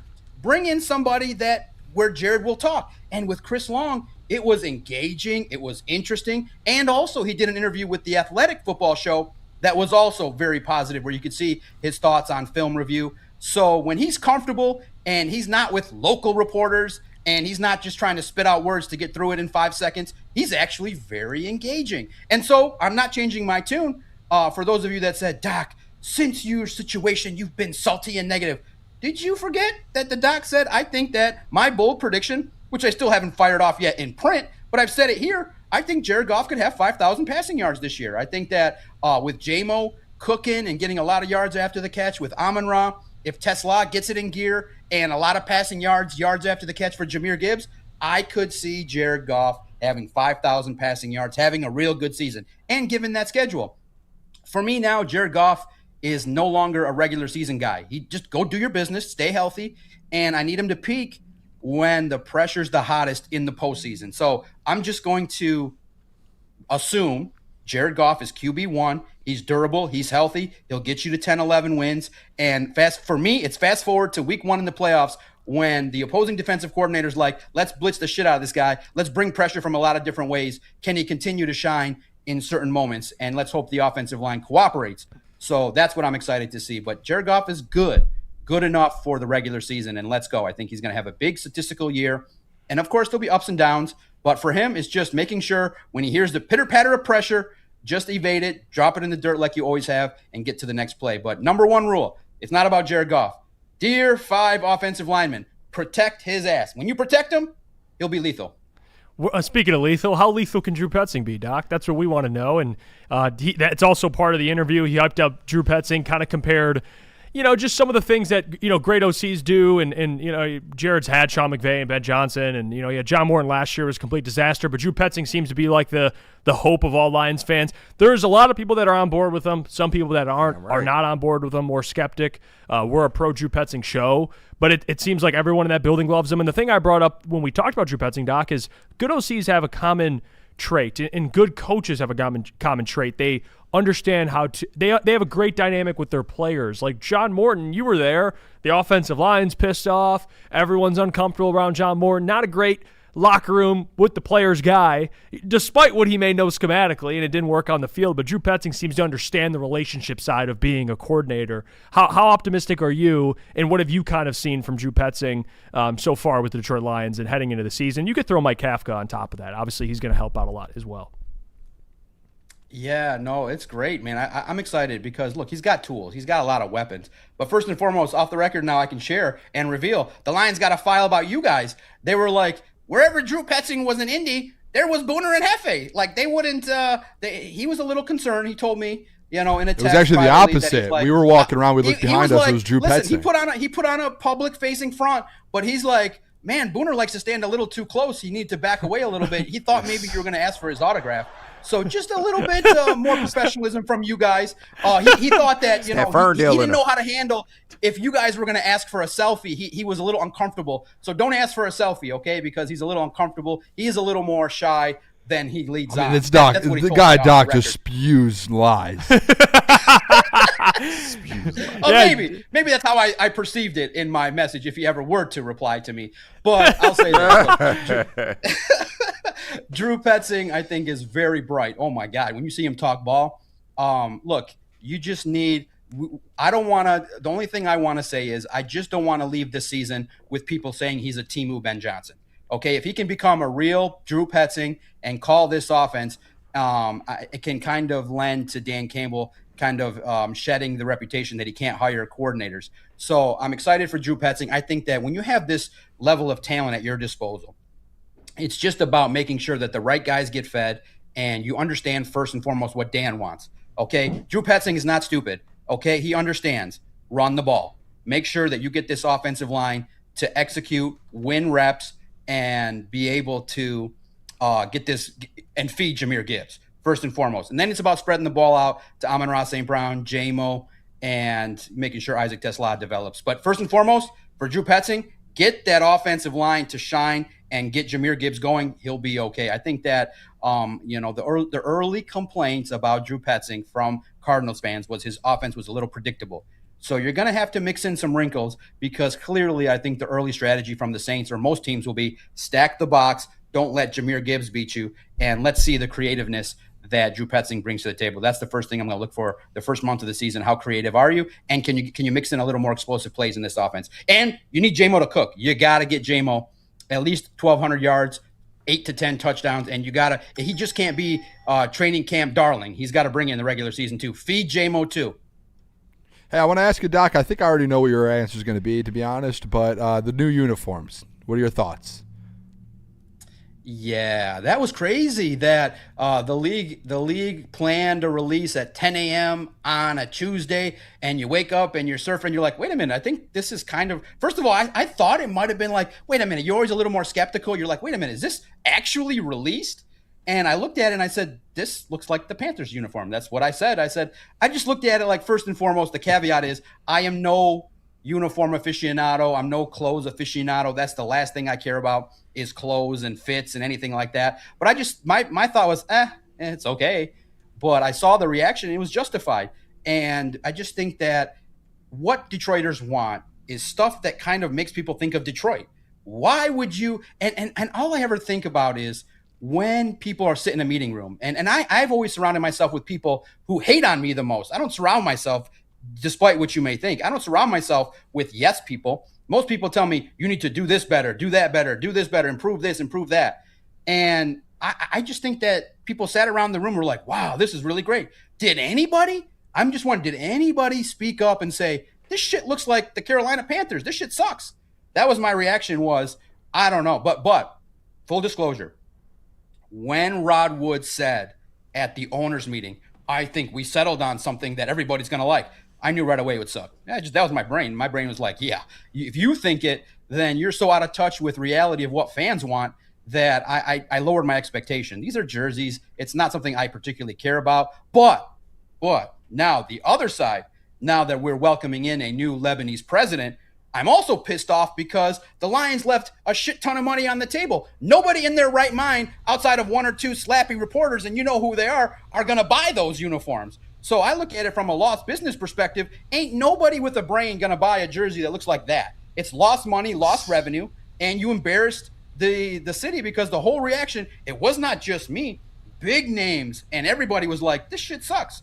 And that's the bottom line. That shit sucked. It's an F for what the reaction was. Nobody really likes it. But, you know, if you want a credential and you want to show up at the Lions, buy one. The Lions might treat you with a lot more respect. Doc, we appreciate you. What a ride. I mean, it's just every day, every Wednesday, man. We know what to expect from the DOC. We appreciate you, Doc. Keep up the great work, and we'll catch you next Wednesday to talk some roster cuts with you. But we appreciate you, my friend. Absolutely. I encourage you. Have guests before me. I sat there and was like, yes, I can just let it rip. Because I am truly, guys, truly. I never, ever, and I want to say it publicly, I never want to say anything to hurt you two guys or your sponsors or anything. But I've just still gone with the attitude of, if it comes in my brain, I'm going to say it. And so far, so good. Life has been treating me good. And thank you so much for really giving me a place to be able to speak that. But yeah, your guest in this morning was like, it was liberating. See how it is when you can talk for real and you don't have to filter yourself? I think more and more people should do that, and media would understand. They'd be a little more successful if they'd be a little less buttoned up. Peace, fellas. There you go, John Macro. Shoreline on that side. Stand on business.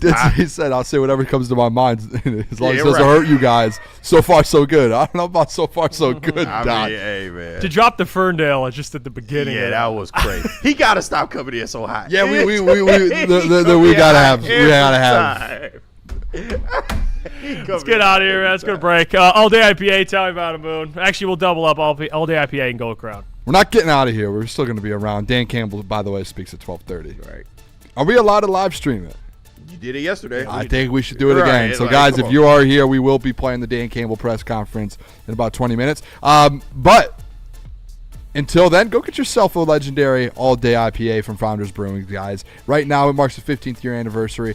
The drink, guys, if you haven't had it, it's an amazing drink. It's crisp, citrusy, with a refreshing and perfectly balanced taste to it with 4.7 ABV, guys. It's built to go the entire distance of the game. And the biggest part about this, guys, right now, you can get $5 shorts of the legendary all-day IPA, any Art and Shakes location in Michigan on Mondays, Thursdays, and Sundays. So make sure you get over there on those days. Get your $5 shorts. And as always, when you're drinking them, please just drink responsibly. And listen, I don't know if Doc smoked, but I'm pretty sure if he does, he might be a Gold Crown customer. Absolutely. And I'm sure if he did, he would smoke the Royal Jesters from Gold Crown, because these aren't your average pre-rolls. We're talking 1.5 grams each, and they are quad infused, which means keep coated, live resin infused, THCA, diamonds, and terpenes, all packed into one big, beautiful piece of just marijuana goodness, man. Michigan made, top tier, no shortcuts. Next time you hit the dispo, don't think, just ask for the Royal Jesters, because if you're gonna smoke,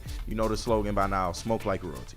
Neil Rule and Sean Belizian wake you up every Monday through Friday on Detroit's #1 sports network, Woodward Sports. That's right, Big D Energy has moved to mornings. Get your morning dose of Neil's tone and Sean's insanity. Weekdays 8 a.m. to 10 a.m. Two Detroit sports legends coming together for the best Detroit sports morning show there is. Big D Energy, waking you up weekdays on Detroit's #1 sports network.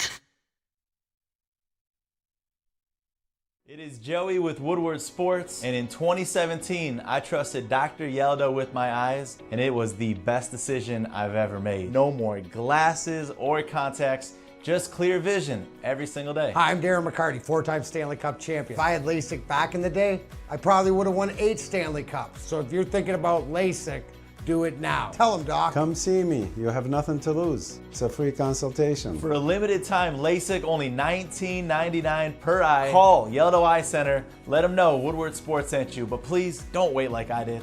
Call them now. Planet Fitness now has even more best-in-class strength equipment. Join today for $1 down and save. We're stepping it up. We're not slowing down. Finding new faith, new focus. Love that new equipment smell. So, you in? Join the club today. Save when you join for just $1 down, $15 a month. Planet Fitness. We're all strong on this planet.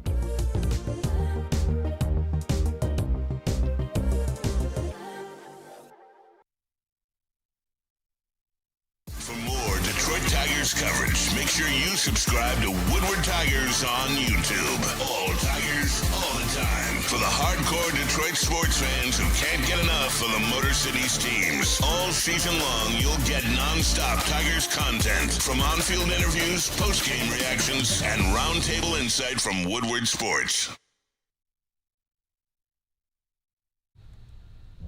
Before we get into some Kareem Hunt, we have to have that discussion. Let me tell you about the drink I'm hunting for every time I'm on the golf course. It's Water Hazard from Founders, the very first canned vodka cocktail from Founders. It's a vodka-based cocktail, my type of drink. It's absolutely delicious, and it's at my favorite place to go eat, too, Art and Jake's.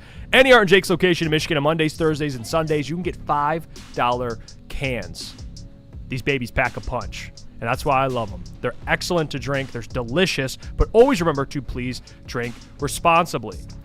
And then, smoke responsibly. Speaking of smoking responsibly, Amnesia, they pack a punch. Found that out yesterday on the golf course. We were out there with Bomber, myself, Booner. And Bomber goes, hey, Jeff, we're having a little 2v2. We're competing. And Bomber did the smart move by saying, hey, Jeff, you want to hit one of these Amnesia bubble hash sleek glass tips? I said, yeah, sure, why not? Took me out. Took me out, ladies and gentlemen. These things pack a punch. I couldn't hit a golf ball all day. I could barely walk on the golf course. But it's the best for the people that want something that pack a punch. You're chilling. You're feeling yourself. You want to relax, take the edge off. Amnesia's the perfect product to utilize because they bring a whole new meaning to a smooth finish. And again, you say hi, all right, to those 1.5 gram bubble hash glass tip infused blunts, combining premium bubble hash with a sleek glass tip for a new way to enjoy the classic. It's the latest addition to the rapidly growing Amnesia lineup. They got a lineup, ladies and gentlemen, and it's available at your local dispensary, a smoother way to stand out. We are back. It's crunch time here on Woodward Sports. We had the doc on. By the way, that Amnesia story is absolutely true. Yesterday was those things packed a punch. Yeah, Jeff was my teammate, and I'll just say this. He did not contribute one golf shot in 9 holes. Bomber strategically took me out. It was actually great strategy. We lost, and I lost. Double. But let's get into Kareem Hunt because he visited the Detroit Lions, plays the running back position. We saw the RB3 battle kind of going on. Sailors and Pacheco's out. We'll talk about that as well. But Sailors, all these other running backs that are kind of in the mix. And there you go. The Detroit Lions had former Kansas City Chiefs running back Kareem Hunt in for a visit today. That is from Adam Schefter. They're trying out. They've done this with different positions. They've done it with offensive line. They brought in some guards. They worked those guys out. Didn't sign them. Any of those guys. They worked out Trevon Diggs. They worked out some corners. Didn't sign any of those guys. And now it looks like they're visiting. They're being visited by Kareem Hunt to see if maybe they want to add another running back. And the thing about it is, I like Sailors, and he is a young player, which does intrigue me. And I think that he's getting better, which is another part of this that's very, very intriguing. But the thing is, Isaiah Pacheco is hurt right now, and we don't really know what's going on with him. I believe it was a sprain. MCL. It was an MCL sprain, which they said he will be. They said that he should be ready to go for week 1. Obviously, there's been no update. Maybe we'll get something today or in the next couple weeks or a week or so on an update of Isaiah Pacheco. But, yeah, it's an MCL sprain. So this is where I'm at with Isaiah Pacheco because we've talked a lot about him, and we went through all the positive stuff, like him in goal line situations, him in short yardage situations, and he's a player that's suffered a lot of injuries over the last couple of years, and pretty significant injuries. I mean, he had a knee injury that has pretty much affected him the last couple of years. But he is a back that once upon a time was RB1 in Kansas City and played very well. Ironically enough, Kareem Hunt, another player that was RB1 in Kansas City and played very well. So you're assuming that Isaiah Pacheco will at least get back somewhat to form in the role he's going to be with the Detroit Lions, which isn't going to be an RB1. And it's not even going to be really David Montgomery of last year, but it's going to be someone that does get touches. But here's the reality of the situation you're signing yourself up for is Isaiah Pacheco suffered a lot of injuries, like I said. There is a part of this thing where you have to be sure that whoever's your RB3 can step in and at least contribute if you need to give Jahmyr Gibbs some breaks. You're going to need somebody to take some carries.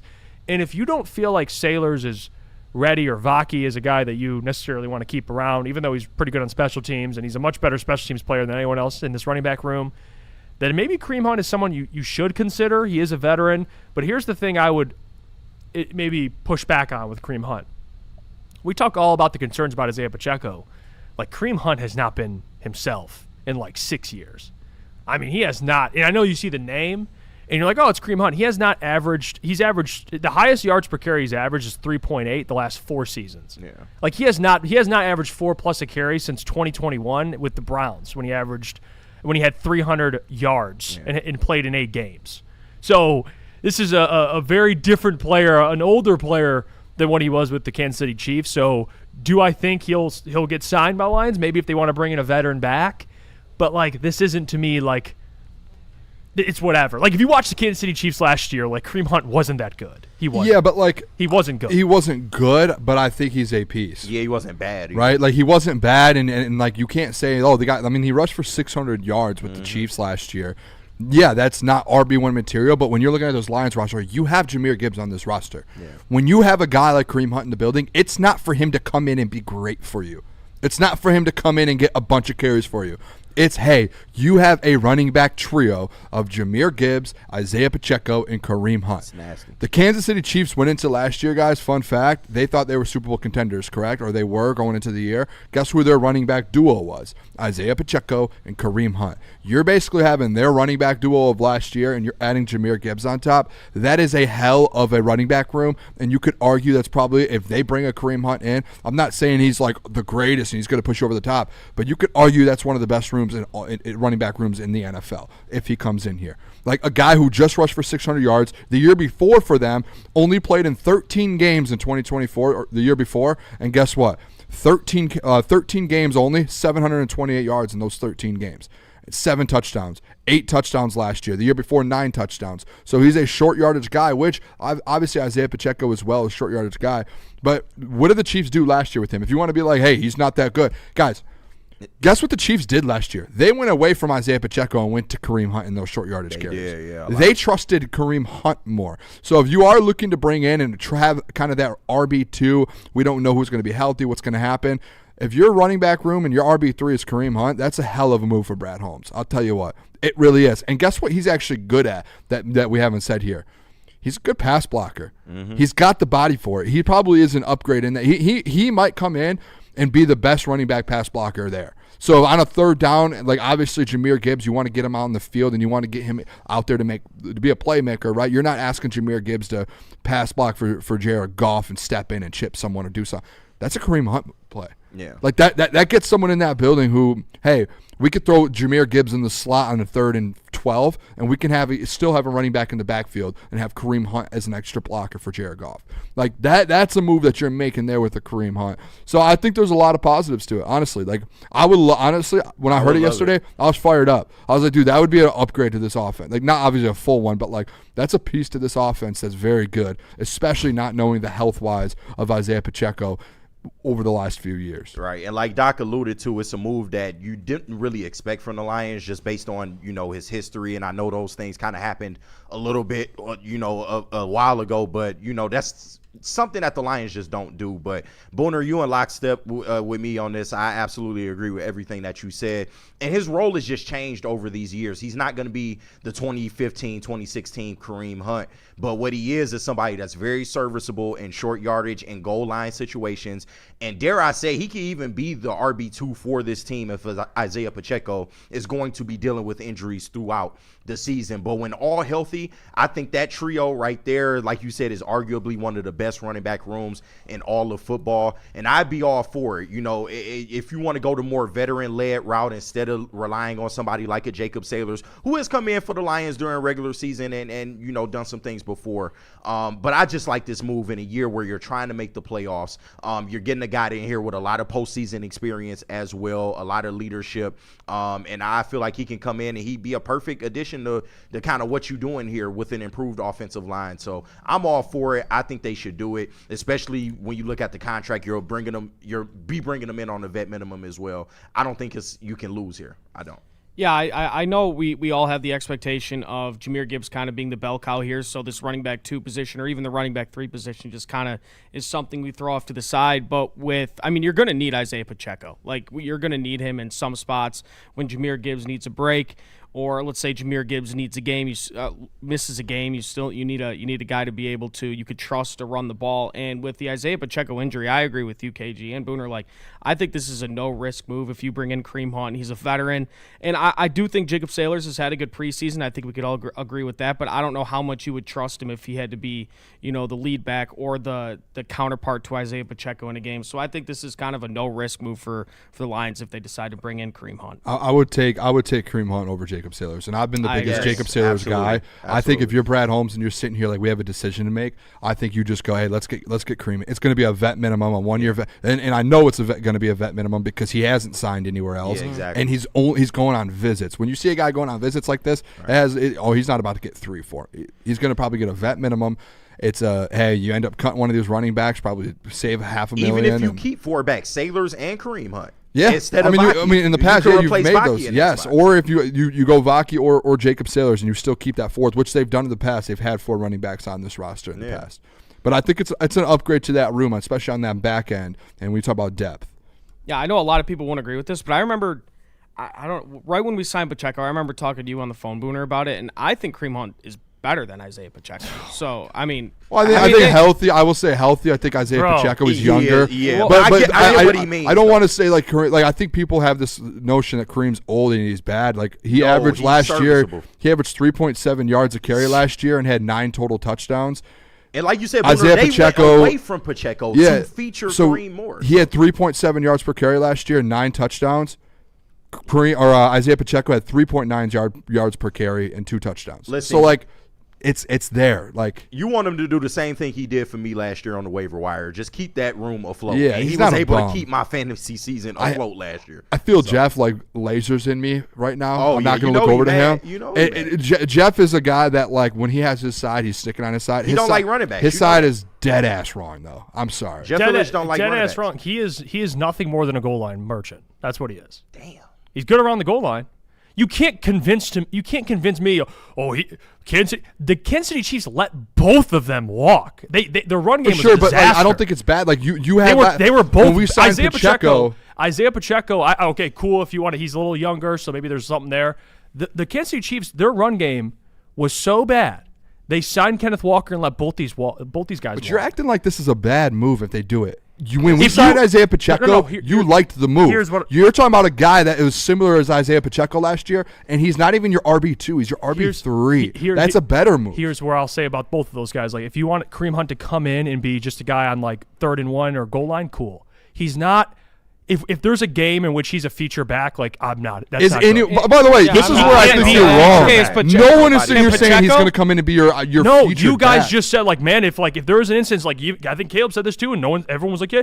If there's a game where like you need Kareem Hunt to go out there, it's like no, I'd be terrified. If Jahmyr Gibbs, knock on wood, if Jahmyr Gibbs goes down in a game and you have a duo of Isaiah Pacheco and Kareem Hunt, I feel better. I feel more comfortable than having a duo of Isaiah Pacheco and Jacob Sailors. Or that's this. We're not. No one's sitting here saying he's your featured back. He ever will be. You're going to need him to step up and be that. It is a role dependent kind of signing. That's why it's like, hey, like when we signed Isaiah Pacheco, you were happy about it. I remember me and you were arguing with Klotz about it. He didn't like it. We loved it, and it was like, hey, that's a good RB2. Don't look at this as, hey, this guy's going to come in and at some point be your RB1, your RB2. He is a RB3 on this roster, and if something happens with Gibbs here or there, you have a good 1-2 punch that's going to be able to hold you afloat in this offense until Gibbs returns. That's it. You had the Chiefs running back room of last year that they thought they were going into the year last year thinking they were Super Bowl contenders. No, they were awful. That room was probably the worst running back room in football. I don't know about that. They were up there. Yeah, one of the worst, but they weren't. But you're not asking them to come in and be your 1-2, man. Like you have Jahmyr Gibbs. You have to think if there's an injury, they will be your 1-2, brother. For 1 week. Okay, then you're going to have the worst So you don't want to do this, so you're good with going with Jacob Sailors, Isaiah Pacheco.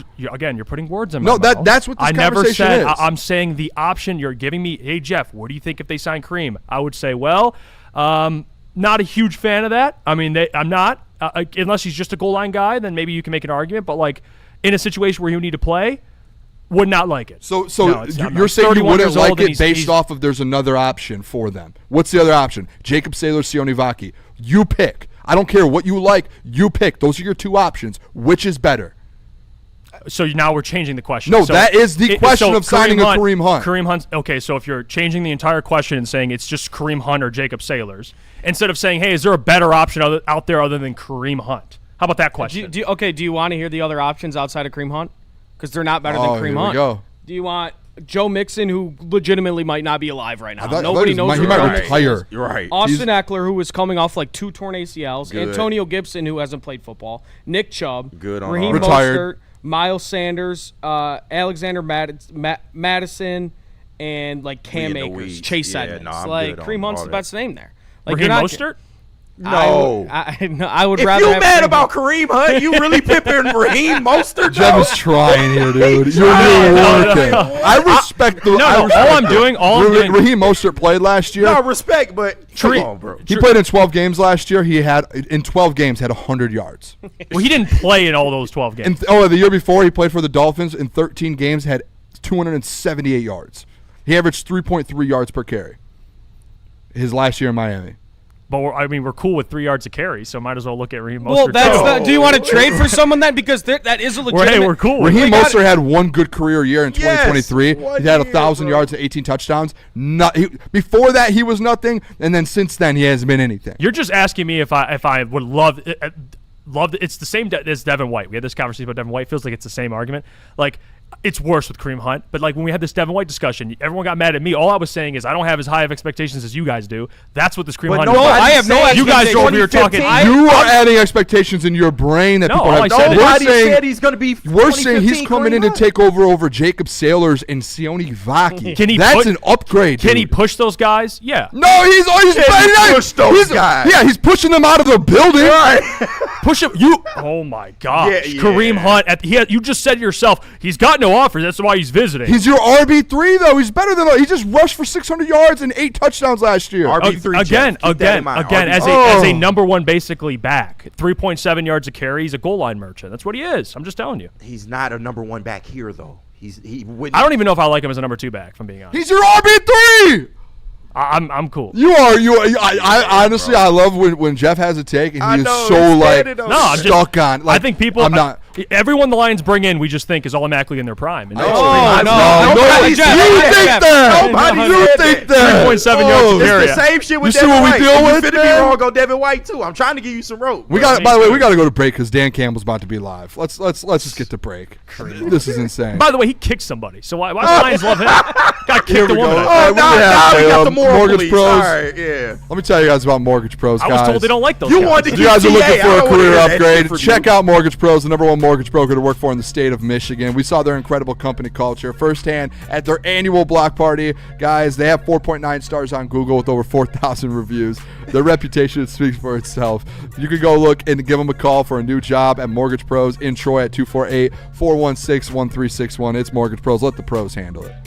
Building a whole combat sports enterprise in the heart of it in Detroit, and that's what I think is the coolest. I think with opportunity, right? Like you said, maybe you like to punch people in the face for real, and you know you want to be a boxer, and you have an option there. Maybe you don't like getting punched in the face, and you want to make, you like the theatricals and the storylines, and so you have an avenue here. Maybe you start at one and then want to change to the other. I don't care. I just want you in the building and know that you have some place to go to explore that. Just having the ability to, what do you want to do and how do you want to do it to the best of your ability? And it all starts with the kids.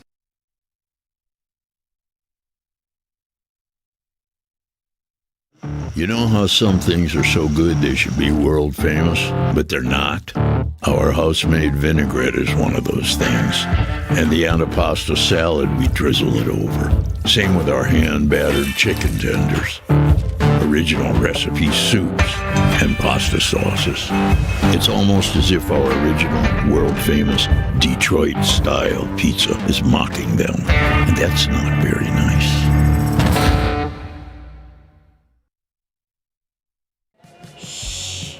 Don't tell anyone, but I'm actually a baby. I came in with my mom. Next thing I know, I had a desk. But Feldman's deals are so good, even I can sell them. Right now, get this 2026 Silverado for only $179 a month. Great, another great deal. Looks like I'm working past nap time. Feldman Chevrolet, Michigan's #1 Chevy dealer. Detroit has the best sports fans in the world. That's why they deserve the best sports coverage in the world. We are the Woodward Sports Network. All right, guys, there are regular sports bars, and then there's Art and Jake's. Nobody even comes close on game days. It's officially football season, guys, starting this week, week 0, Saturday, college football. Go to Art and Jake's and watch the games. We're there for UFC events. We're going to be there for college football, Lions games, so many different things. They have over 80 wall-to-wall TVs with 22 draft beers on tap and an absolute menu packed with fan favorites, guys. It's an insane menu. They've got exactly what you're looking for, so make sure you scan the QR code on the screen. You can download the A&J mobile app and go to AJ's or join AJ's fan club and follow them at Art and Jake's on socials, guys, and find a location near you today. It's a sports bar setting with a fine dining flavor. We're back. It's Crunch Time here on Woodward Sports, talking about Kareem Hunt. The way he laughed, though. Can we? Listen, like Dan Campbell's live. This is ridiculous. Kareem Hunt, dude, is taking the show over. You're sitting here saying he's a no-name anymore or whatever it is. When did I said that's basically what you're saying. We're talking about. You can't put he's words a segment in my on mouth. our show. You keep putting words in my mouth. I'll say the word I said is he's cooked. KG, if he was cooked, we wouldn't be talking about him, and he wouldn't be a segment on our show. I'll tell you that. Exactly. And guess who put him in as a segment on our show? I'm not putting him up. Yeah, because I wanted to say he's cooked. Yeah. that's so disrespectful. That's crazy. That's they better sign him then. They can't let him walk. He's too good, guys. Wait for that signing. What's Dan got to say? Yeah, today, we got the press conference. Is it live? Yeah, just give me 1 sec. Shout out my boy Caleb over there working hard. This is big time. Don't leave the show, guys. Stick with us. We're gonna be watching the Dan Campbell press conference. Shots at Ayo. I thought Jeff said running back was easy to replace, but why is he being picky on what running back the Lions pick up? Was I can't have it both ways. Dude, he's 31. What do you mean? Come on, Jeff Illich. Can't have it both ways. You don't like running backs? Just say it. I will not. I wouldn't sign a guy 31. Just get rid of all running backs. Jeff wants the running back position out of the game of football. Yeah, like flat out. I mean, it's like, dude, guys, if you can't shot, you know I love you, but you can't understand just the put difference Amon-Ra there. back there. If you can't understand the difference there, I don't know what to tell you. All right, dude. We get you. Guy's 31 and cooked. No, he's not cooked. He's 31. He's not cooked. Hey, Jeff. You got it, bro. Yeah, there you go. All right, let's hear it. Good job, Booner. All right, just got to unpause it. We want to play from the beginning. Mike's on, by the way. That's fine. Let him rip. Let's hear Dan Campbell. Back down a little bit today, just kind of get a little recovery, and then tomorrow we'll do what we were going to do today. They were humming yesterday in a good way, so just trying to be smart, and then we'll pick up where we left off. But we'll get them moving out there today. It's been good so far. It's hard to believe it's almost over, but that's where we're at. Questions? About some of the tough decisions that you have at a number of different spots. Dan, is this at this point the toughest kind of decisions you've had in your tenure here, and what does that say about the job Brad's done in kind of addressing some of those goals that you guys set out at the beginning of the offseason? It's certainly up there. It would be up there if not some of the hardest decisions that we've had to make. Yeah, Brad's done an unbelievable job. I mean, he's done that every year, man. He continues to do a great job. He and his staff, I mean, they're grinders, man. They grind. And not everybody does it like he does it. That's the fact of the matter. You can say what you want, but he's on it, and the staff gets after it, Ray and all of them. So they put in a lot of hours, a lot of hard work, and and that's the byproduct is what you see out there. A lot of competition, a lot of good players, and we're going to have to let go of some guys they're going to be able to go to other rosters and make some waves. That could happen. That's real, and that's hard to do. But yeah, this is going to be hard, man, on Sunday. Piggybacking off of that, you talked about the stiff competition on the back end of the wide receiver room. Somebody like Dominic Lovett, what are you looking to see from him over these next couple of practices and on Saturday? Yeah, just consistency. I think that's the biggest thing. He's a young player, but the consistency of what he's asked to do, man, all the little things, and when you got a receiver room like you've got right now with a lot of guys that are practicing and playing on a consistent level at multiple spots, that's the next step for him, and look, he's working at it, and man, he's competitive. He's a good athlete, but that's the next step. Offseason, there was a concerted effort to get a little bit younger throughout the roster. When you're making some of these final decisions, 46 through 53, how much do you weigh potential and youth and upside versus, maybe that grizzled vet that I know you also love that can step in and give you a contribution right away if they need to come into the lineup? Kareem Hunt. Yeah, I mean, you are trying to weigh both. But I look at it, I think, a lot in, the development, it's one thing to say a year from now you have this. It's another thing to say, yeah, okay, we can see that. But more importantly, 6 weeks in, this guy's going to be able to help us, 6 weeks from now. So, like this season, at some point, this guy's really going to be able to help us and continue to grow. And by the end of the year, they may be banking some pretty important reps that are going to be valuable for us on offense, defense, and probably special teams. That's where it really comes into play. I think, that's the hard thing, the projection of, well, maybe nothing this year, but next year. I mean, that's tough.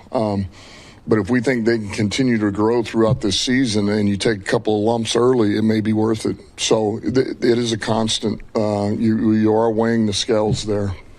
Part of that is that the mental component of it. I mean, what they can do physically, what they're physically. So is it how quickly they're processing what they get in the classroom to the field? Yeah, time on task. Time on task. It is, and it's the youth. It's the just experience. It's having to live in those moments, and the more they do, the better they're going to be. And then if you are, whether you keep them or they come back on the practice squad or vet squad, man, they're only banking valuable reps against our guys that, because we don't, you're giving looks, but we compete here. Like, we don't just get out there and it's the token play outside leverage, keep the card, and get beat.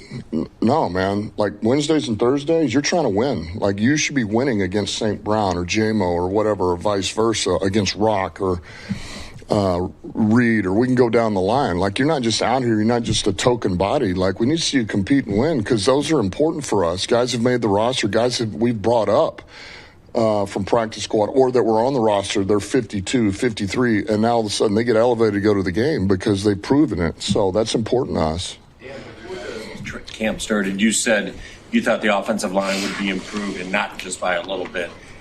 Can you say that about the defense now, what you've seen so far, that it will be improved, and I don't know, by a little bit, by a lot bit? Have you seen enough? I feel really good with where our D-line is at right now, and really that front seven. I feel that group of guys plus bench, plus the bench. I feel really good, man. I feel like it's a good group. It's a versatile group. It's there's depth in there. There's pieces. You can ask them to do different jobs.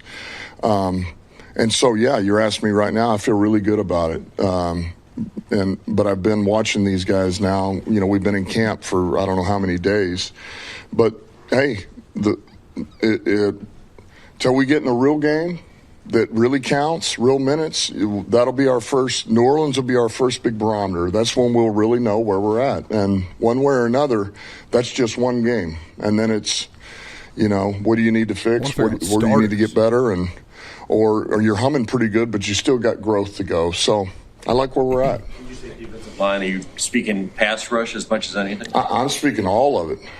Okay. I'm speaking the run game. I'm speaking pressure. I'm pass game. All of it. Stop it.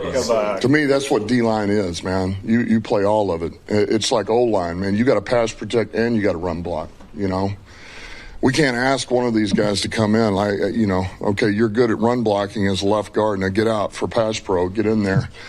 And you can do a little bit if you got them in pass downs. I'm talking about our D-line. Hey, we got them in third and 12. Then, you can bring in a little faster group. But at the end of the day, these guys got to be able to do everything. One of those vets in the front seven, we haven't asked a lot about this camp. Joe Bacci, what do you remember about him from back in New Orleans? I think you were with him his rookie year a little bit. And what sort of camp is exactly what he was when he was coming out. Smart, just a smart, crafty, all-out linebacker, can play all the spots as needed, special teams, and he just has picked up where he left off from when I remember him. I mean, that's what he's been in this league, and he's walked in the door, and he's got a great grasp of this defense right now, and you need him, he can go here. You need him, he can go here, and he gets the job done, and he can play on special teams and do anything that Phipps asks him to do. So he's pretty dependable. He's reliable, and he's made plays in camp. What did you think of Juice Scruggs' performance against Washington and just how he's kind of come along over the last week or so? Juice! Yeah, I liked the exposure that we got. That was really our first exposure. I mean, honestly, he got a couple of reps in practice with pads. I'm talking about, more than a couple, but we'd just gotten him back. So I thought that was, I thought that was good. That was good exposure. I thought yesterday was good. I thought he looked good yesterday, and. And there again, he's coming back off of this injury. He's getting familiar with golf and what we're running. He's in control now. He's the guy who's got to make the points, the cadences, all this stuff.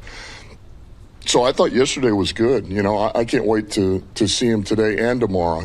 I think he's only going to get better and more comfortable with what we're doing.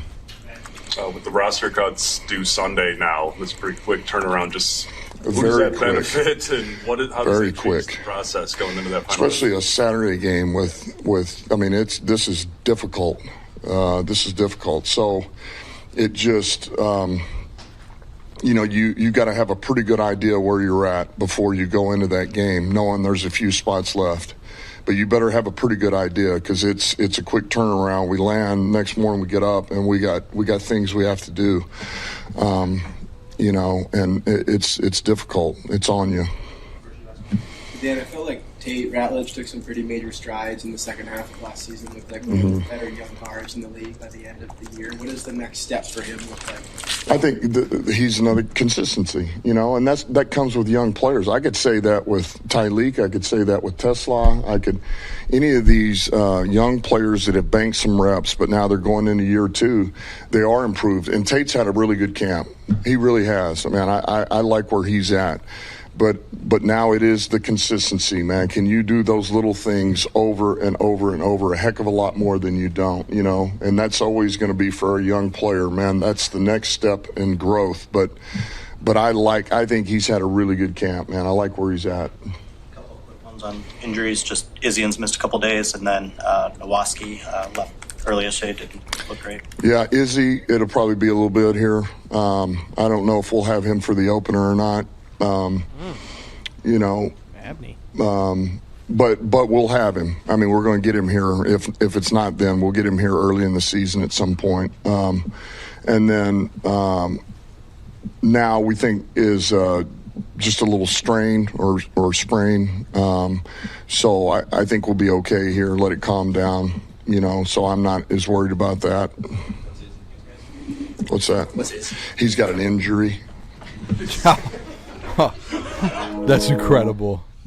Wow. Christian Izian potentially out, most likely out for week 1. That's, I feel like, a massive deal. Yeah, let's talk about that actually, because it is big, and he basically, for people that didn't hear it, DB Christian Izian will be out sometime. Dan Cable said not sure if they will have him for the season opener, but he's expected to be back earlier in the season. They don't, Dan said it himself, they don't really have any long-term concerns there. So the question immediately becomes, who starts at nickel week 1? This is where the Keith Abney conversation comes back into play. Yeah. Is he in this race? I think it's him and Roger McCreary. And name to throw out there real quick, Nick Whiteside. At nickel? Dan said it yesterday when we watched it. Dan did bring up, hey, when you're talking about finding guys at nickel that can do different things, he said he was like, Whiteside is a guy that, potentially we throw in there for a specific play or a specific down distance, whatever it is. He did say that Nick Whiteside is a name in that. Just put him on the outside. You just want Christian Izzy. No. Well, I'm being serious about Nick Whiteside. He can cover, so we need him as we need him to cover. Yeah, but if you're trying to get him on the field somehow, some way, I guess nickel. It's like, hey, at least we got him on the field. But I will say this nickel battle is interesting because Izian's kind of the guy that was supposed to start at the start of training camp. Roger McCreary started, but Dan said that it was supposed to be Izzian. I do believe Izzian at this point probably coming in at the favorite to start at nickel, but he's going to be out. So what does that mean? Roger McCreary has been slowly, I guess his stock's been slowly increasing a little bit, making some more plays. I know he talked about how different this Lions practice has been for him in his career. It's been an adjustment because the Lions, the way they practice, the way they go about training camp is a little different. I mean, we've seen players talk about that before, but, I mean, Keith Abney, I think the only thing holding him back is just the fact that he's a rookie, I guess. And they probably would lean towards someone who started in some games and has experience, but, hey, may the best player win. I think Keith Abney's very much in this competition to at least get the start week 1. I know they've teased before that nickel could be one of those positions that, depending on down and distance, depending on matchups, that you could see different names. But, for the Saints in week 1, who could it be? Do you want a rookie as the season opener starter at nickel? Maybe, maybe not. But against a team like the Saints, I mean, you opens up the door for my guy Keith Abney. So I love that just feels like the big news. It does. Like that was a real competition going on there, and Christian Izzian, I thought, seemed like he was kind of in the lead at that. Whether you think Keith did or not, he was a rookie. Keith is. So the fact that your vet that you had in that spot is the one that's not potentially most likely. It seems like unsure. It seems like probably won't be ready for week 1. Yeah, and it's not long term. I know Gabe in the chat says, the secondary is just continuing to get hit with injuries. Jesse, dude, our DB room is full of dead people, and DJ Reed. Dead people. Yeah, I mean, it's unfortunate. There's been a lot of injuries that have occurred. Yeah. And the positive, though, like Christian's not going to be out long term. So can they beat the Saints without him? They can. They will be okay. And then when he comes back, I feel way better about the nickel spot.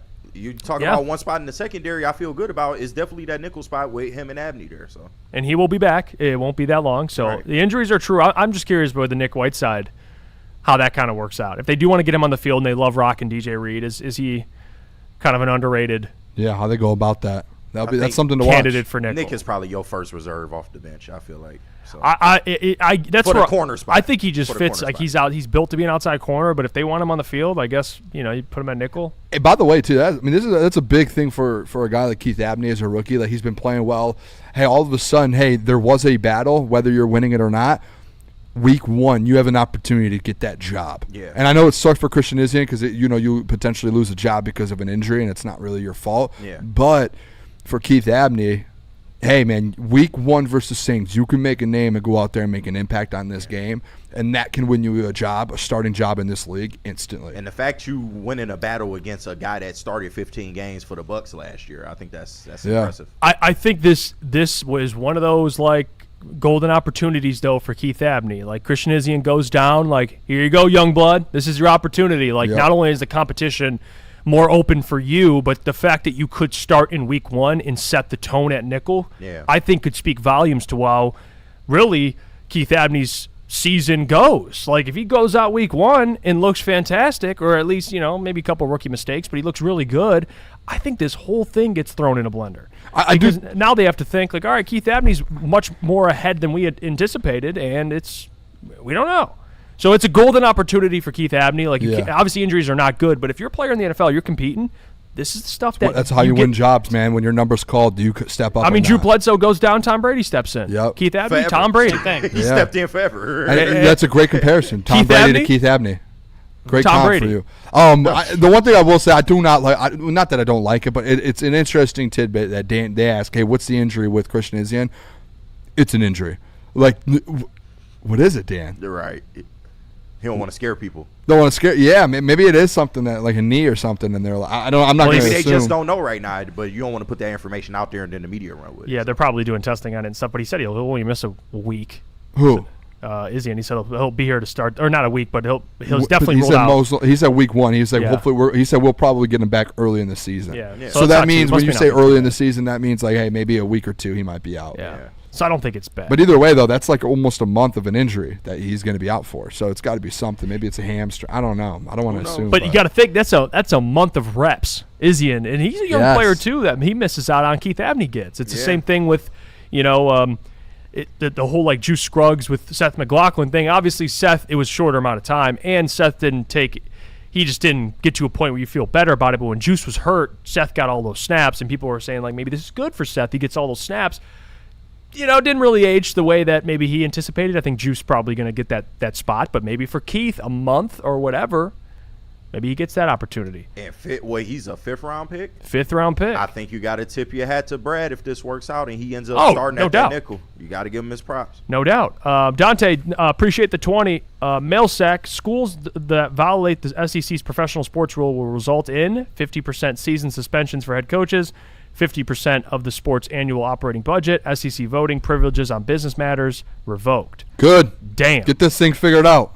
You know what? Let's talk about that. Let's get the mailbag when we come back. We'll take a break. Drop some mailbags, guys. Let me tell you about our friends over at Planet Fitness, because your fitness is essential.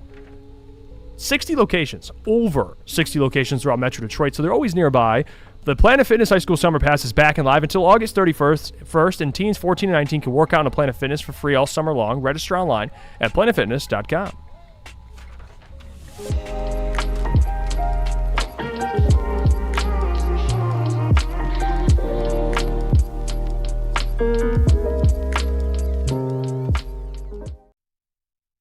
It's game on at Art & Jake's. Wings, burgers, pizza, and ice-cold drinks served up with attention to detail. Wall-to-wall TVs, great service, and a vibe that keeps your crew coming back. Art & Jake's, a sports bar setting with a fine dining flavor. I hate to tell you, energy drinks, but you're about to be crushed. Thrive nootropic energy pouches are here to change the game by delivering steady, focused performance in a clean white pouch for a fraction of the cost. And unlike other brands, Thrive comes from an American company that's been leading the way for over 30 years. So stop drinking gut-rot energy drinks and why don't you thrive for a change? It's just better.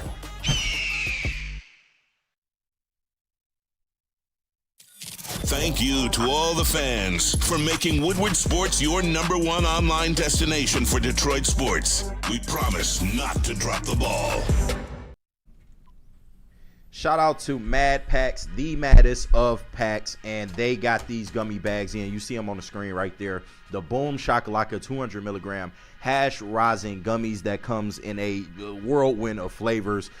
Whatever fits your fancy, man. And if you don't like those, they also have the high-low 200 milligram live resin gummies. And if you don't like those, they got everything else that you can possibly ask for. The Mad Packs, extracts, blizzard packs, pre-rolls, flour, whatever you need, they got you covered. So go to getmadpacks.com today. Mad flavor, mad high, Mad Packs. We're back. It's crunch time here on Woodward Sports. Let's get to mailbag.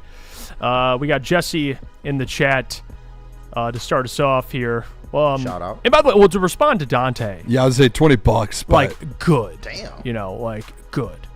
Like we were going to talk about that, and it's crazy what's going on right now, and I know Daquan Wright is expected to sign with LSU. Now we can't. No. It's over. There are, and I'm good. It's been the Wild West. I mean, we've talked about that. They trying to stop Lane Kiffin from building a monster over He already has a pretty good team. he was just trying to buy himself. Why they hating on Lane, man? It is good though. Like at some point, it's the same thing with NIL. It's the same thing with the transfer portal. And it's the same thing with this. Like there has to begin to be some sort of rules in place and like standards and like a line we draw a line here. Like this is it, and you have to just figure that out. And yeah, it's a different era of college football. You got to find that happy medium of like, hey, you guys are like, this is the craziest thing. Like 7 years ago or whatever, everyone was complaining like, hey, they're not making money, college players. Like they deserve to make money. The name, image, and likeness thing, like they're not getting paid a dime off all the things they're doing. You hear all those stories. And now they're getting paid.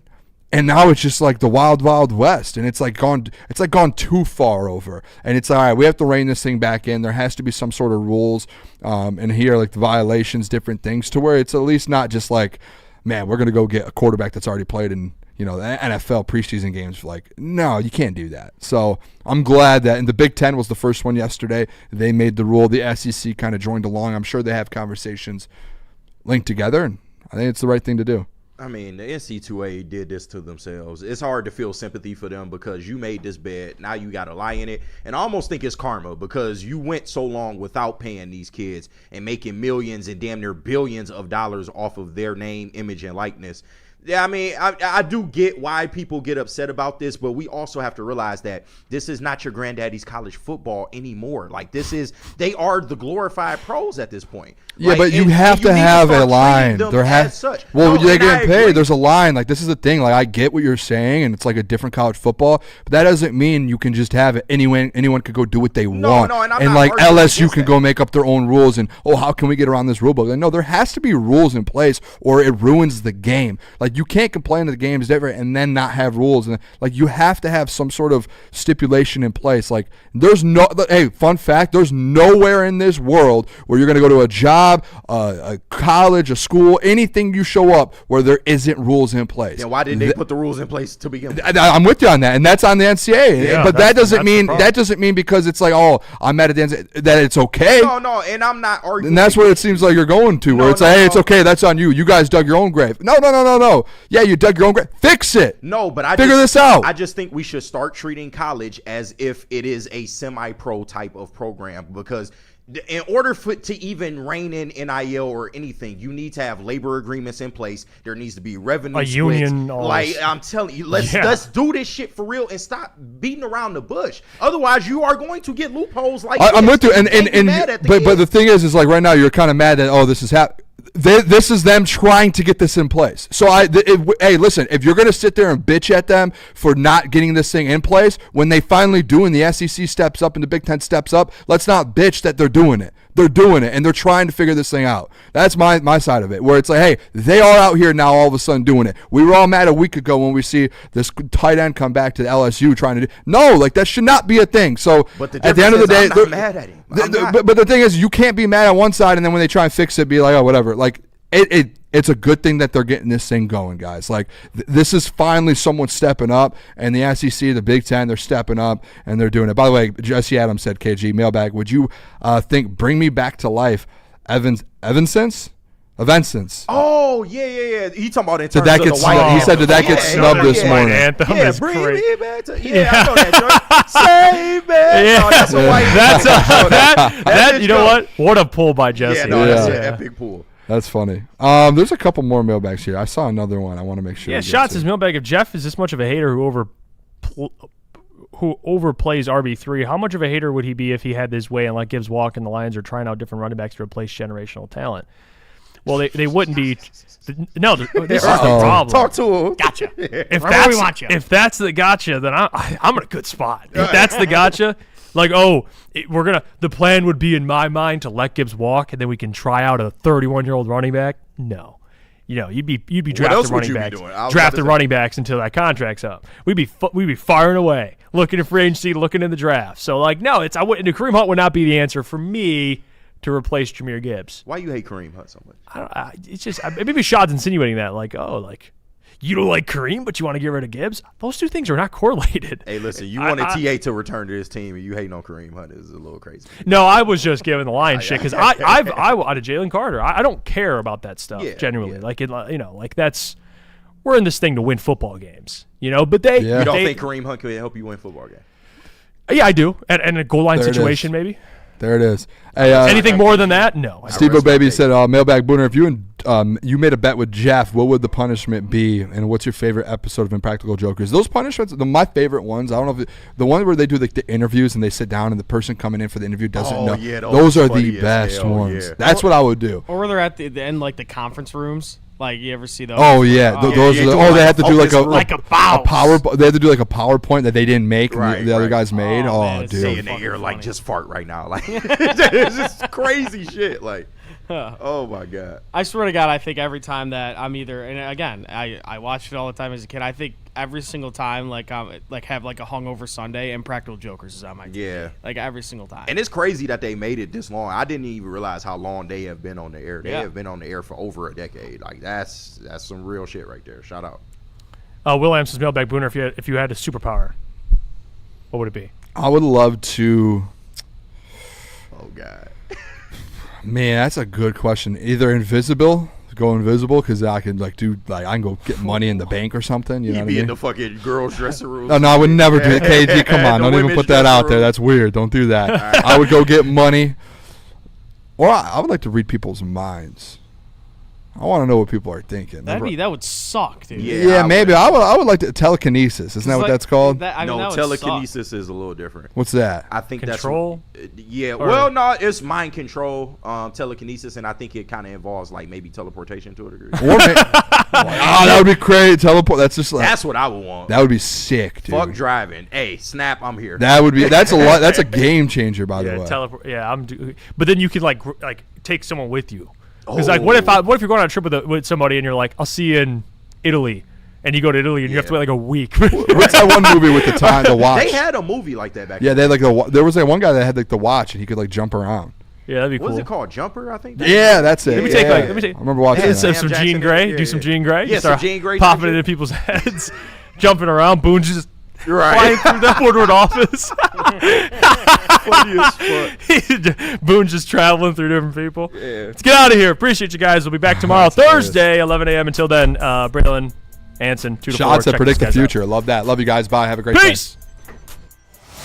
The next generation of Detroit sports media is here. Crunch Time is back on Woodward Sports. Join Jeff Iafrate and Booner Monday through Friday, 11 a.m. to 1 p.m. Taking Detroit sports coverage to the next level with massive interviews, viral moments, and the best live reactions. Get ready, Detroit. The young guns are taking over. Crunch Time on Woodward Sports.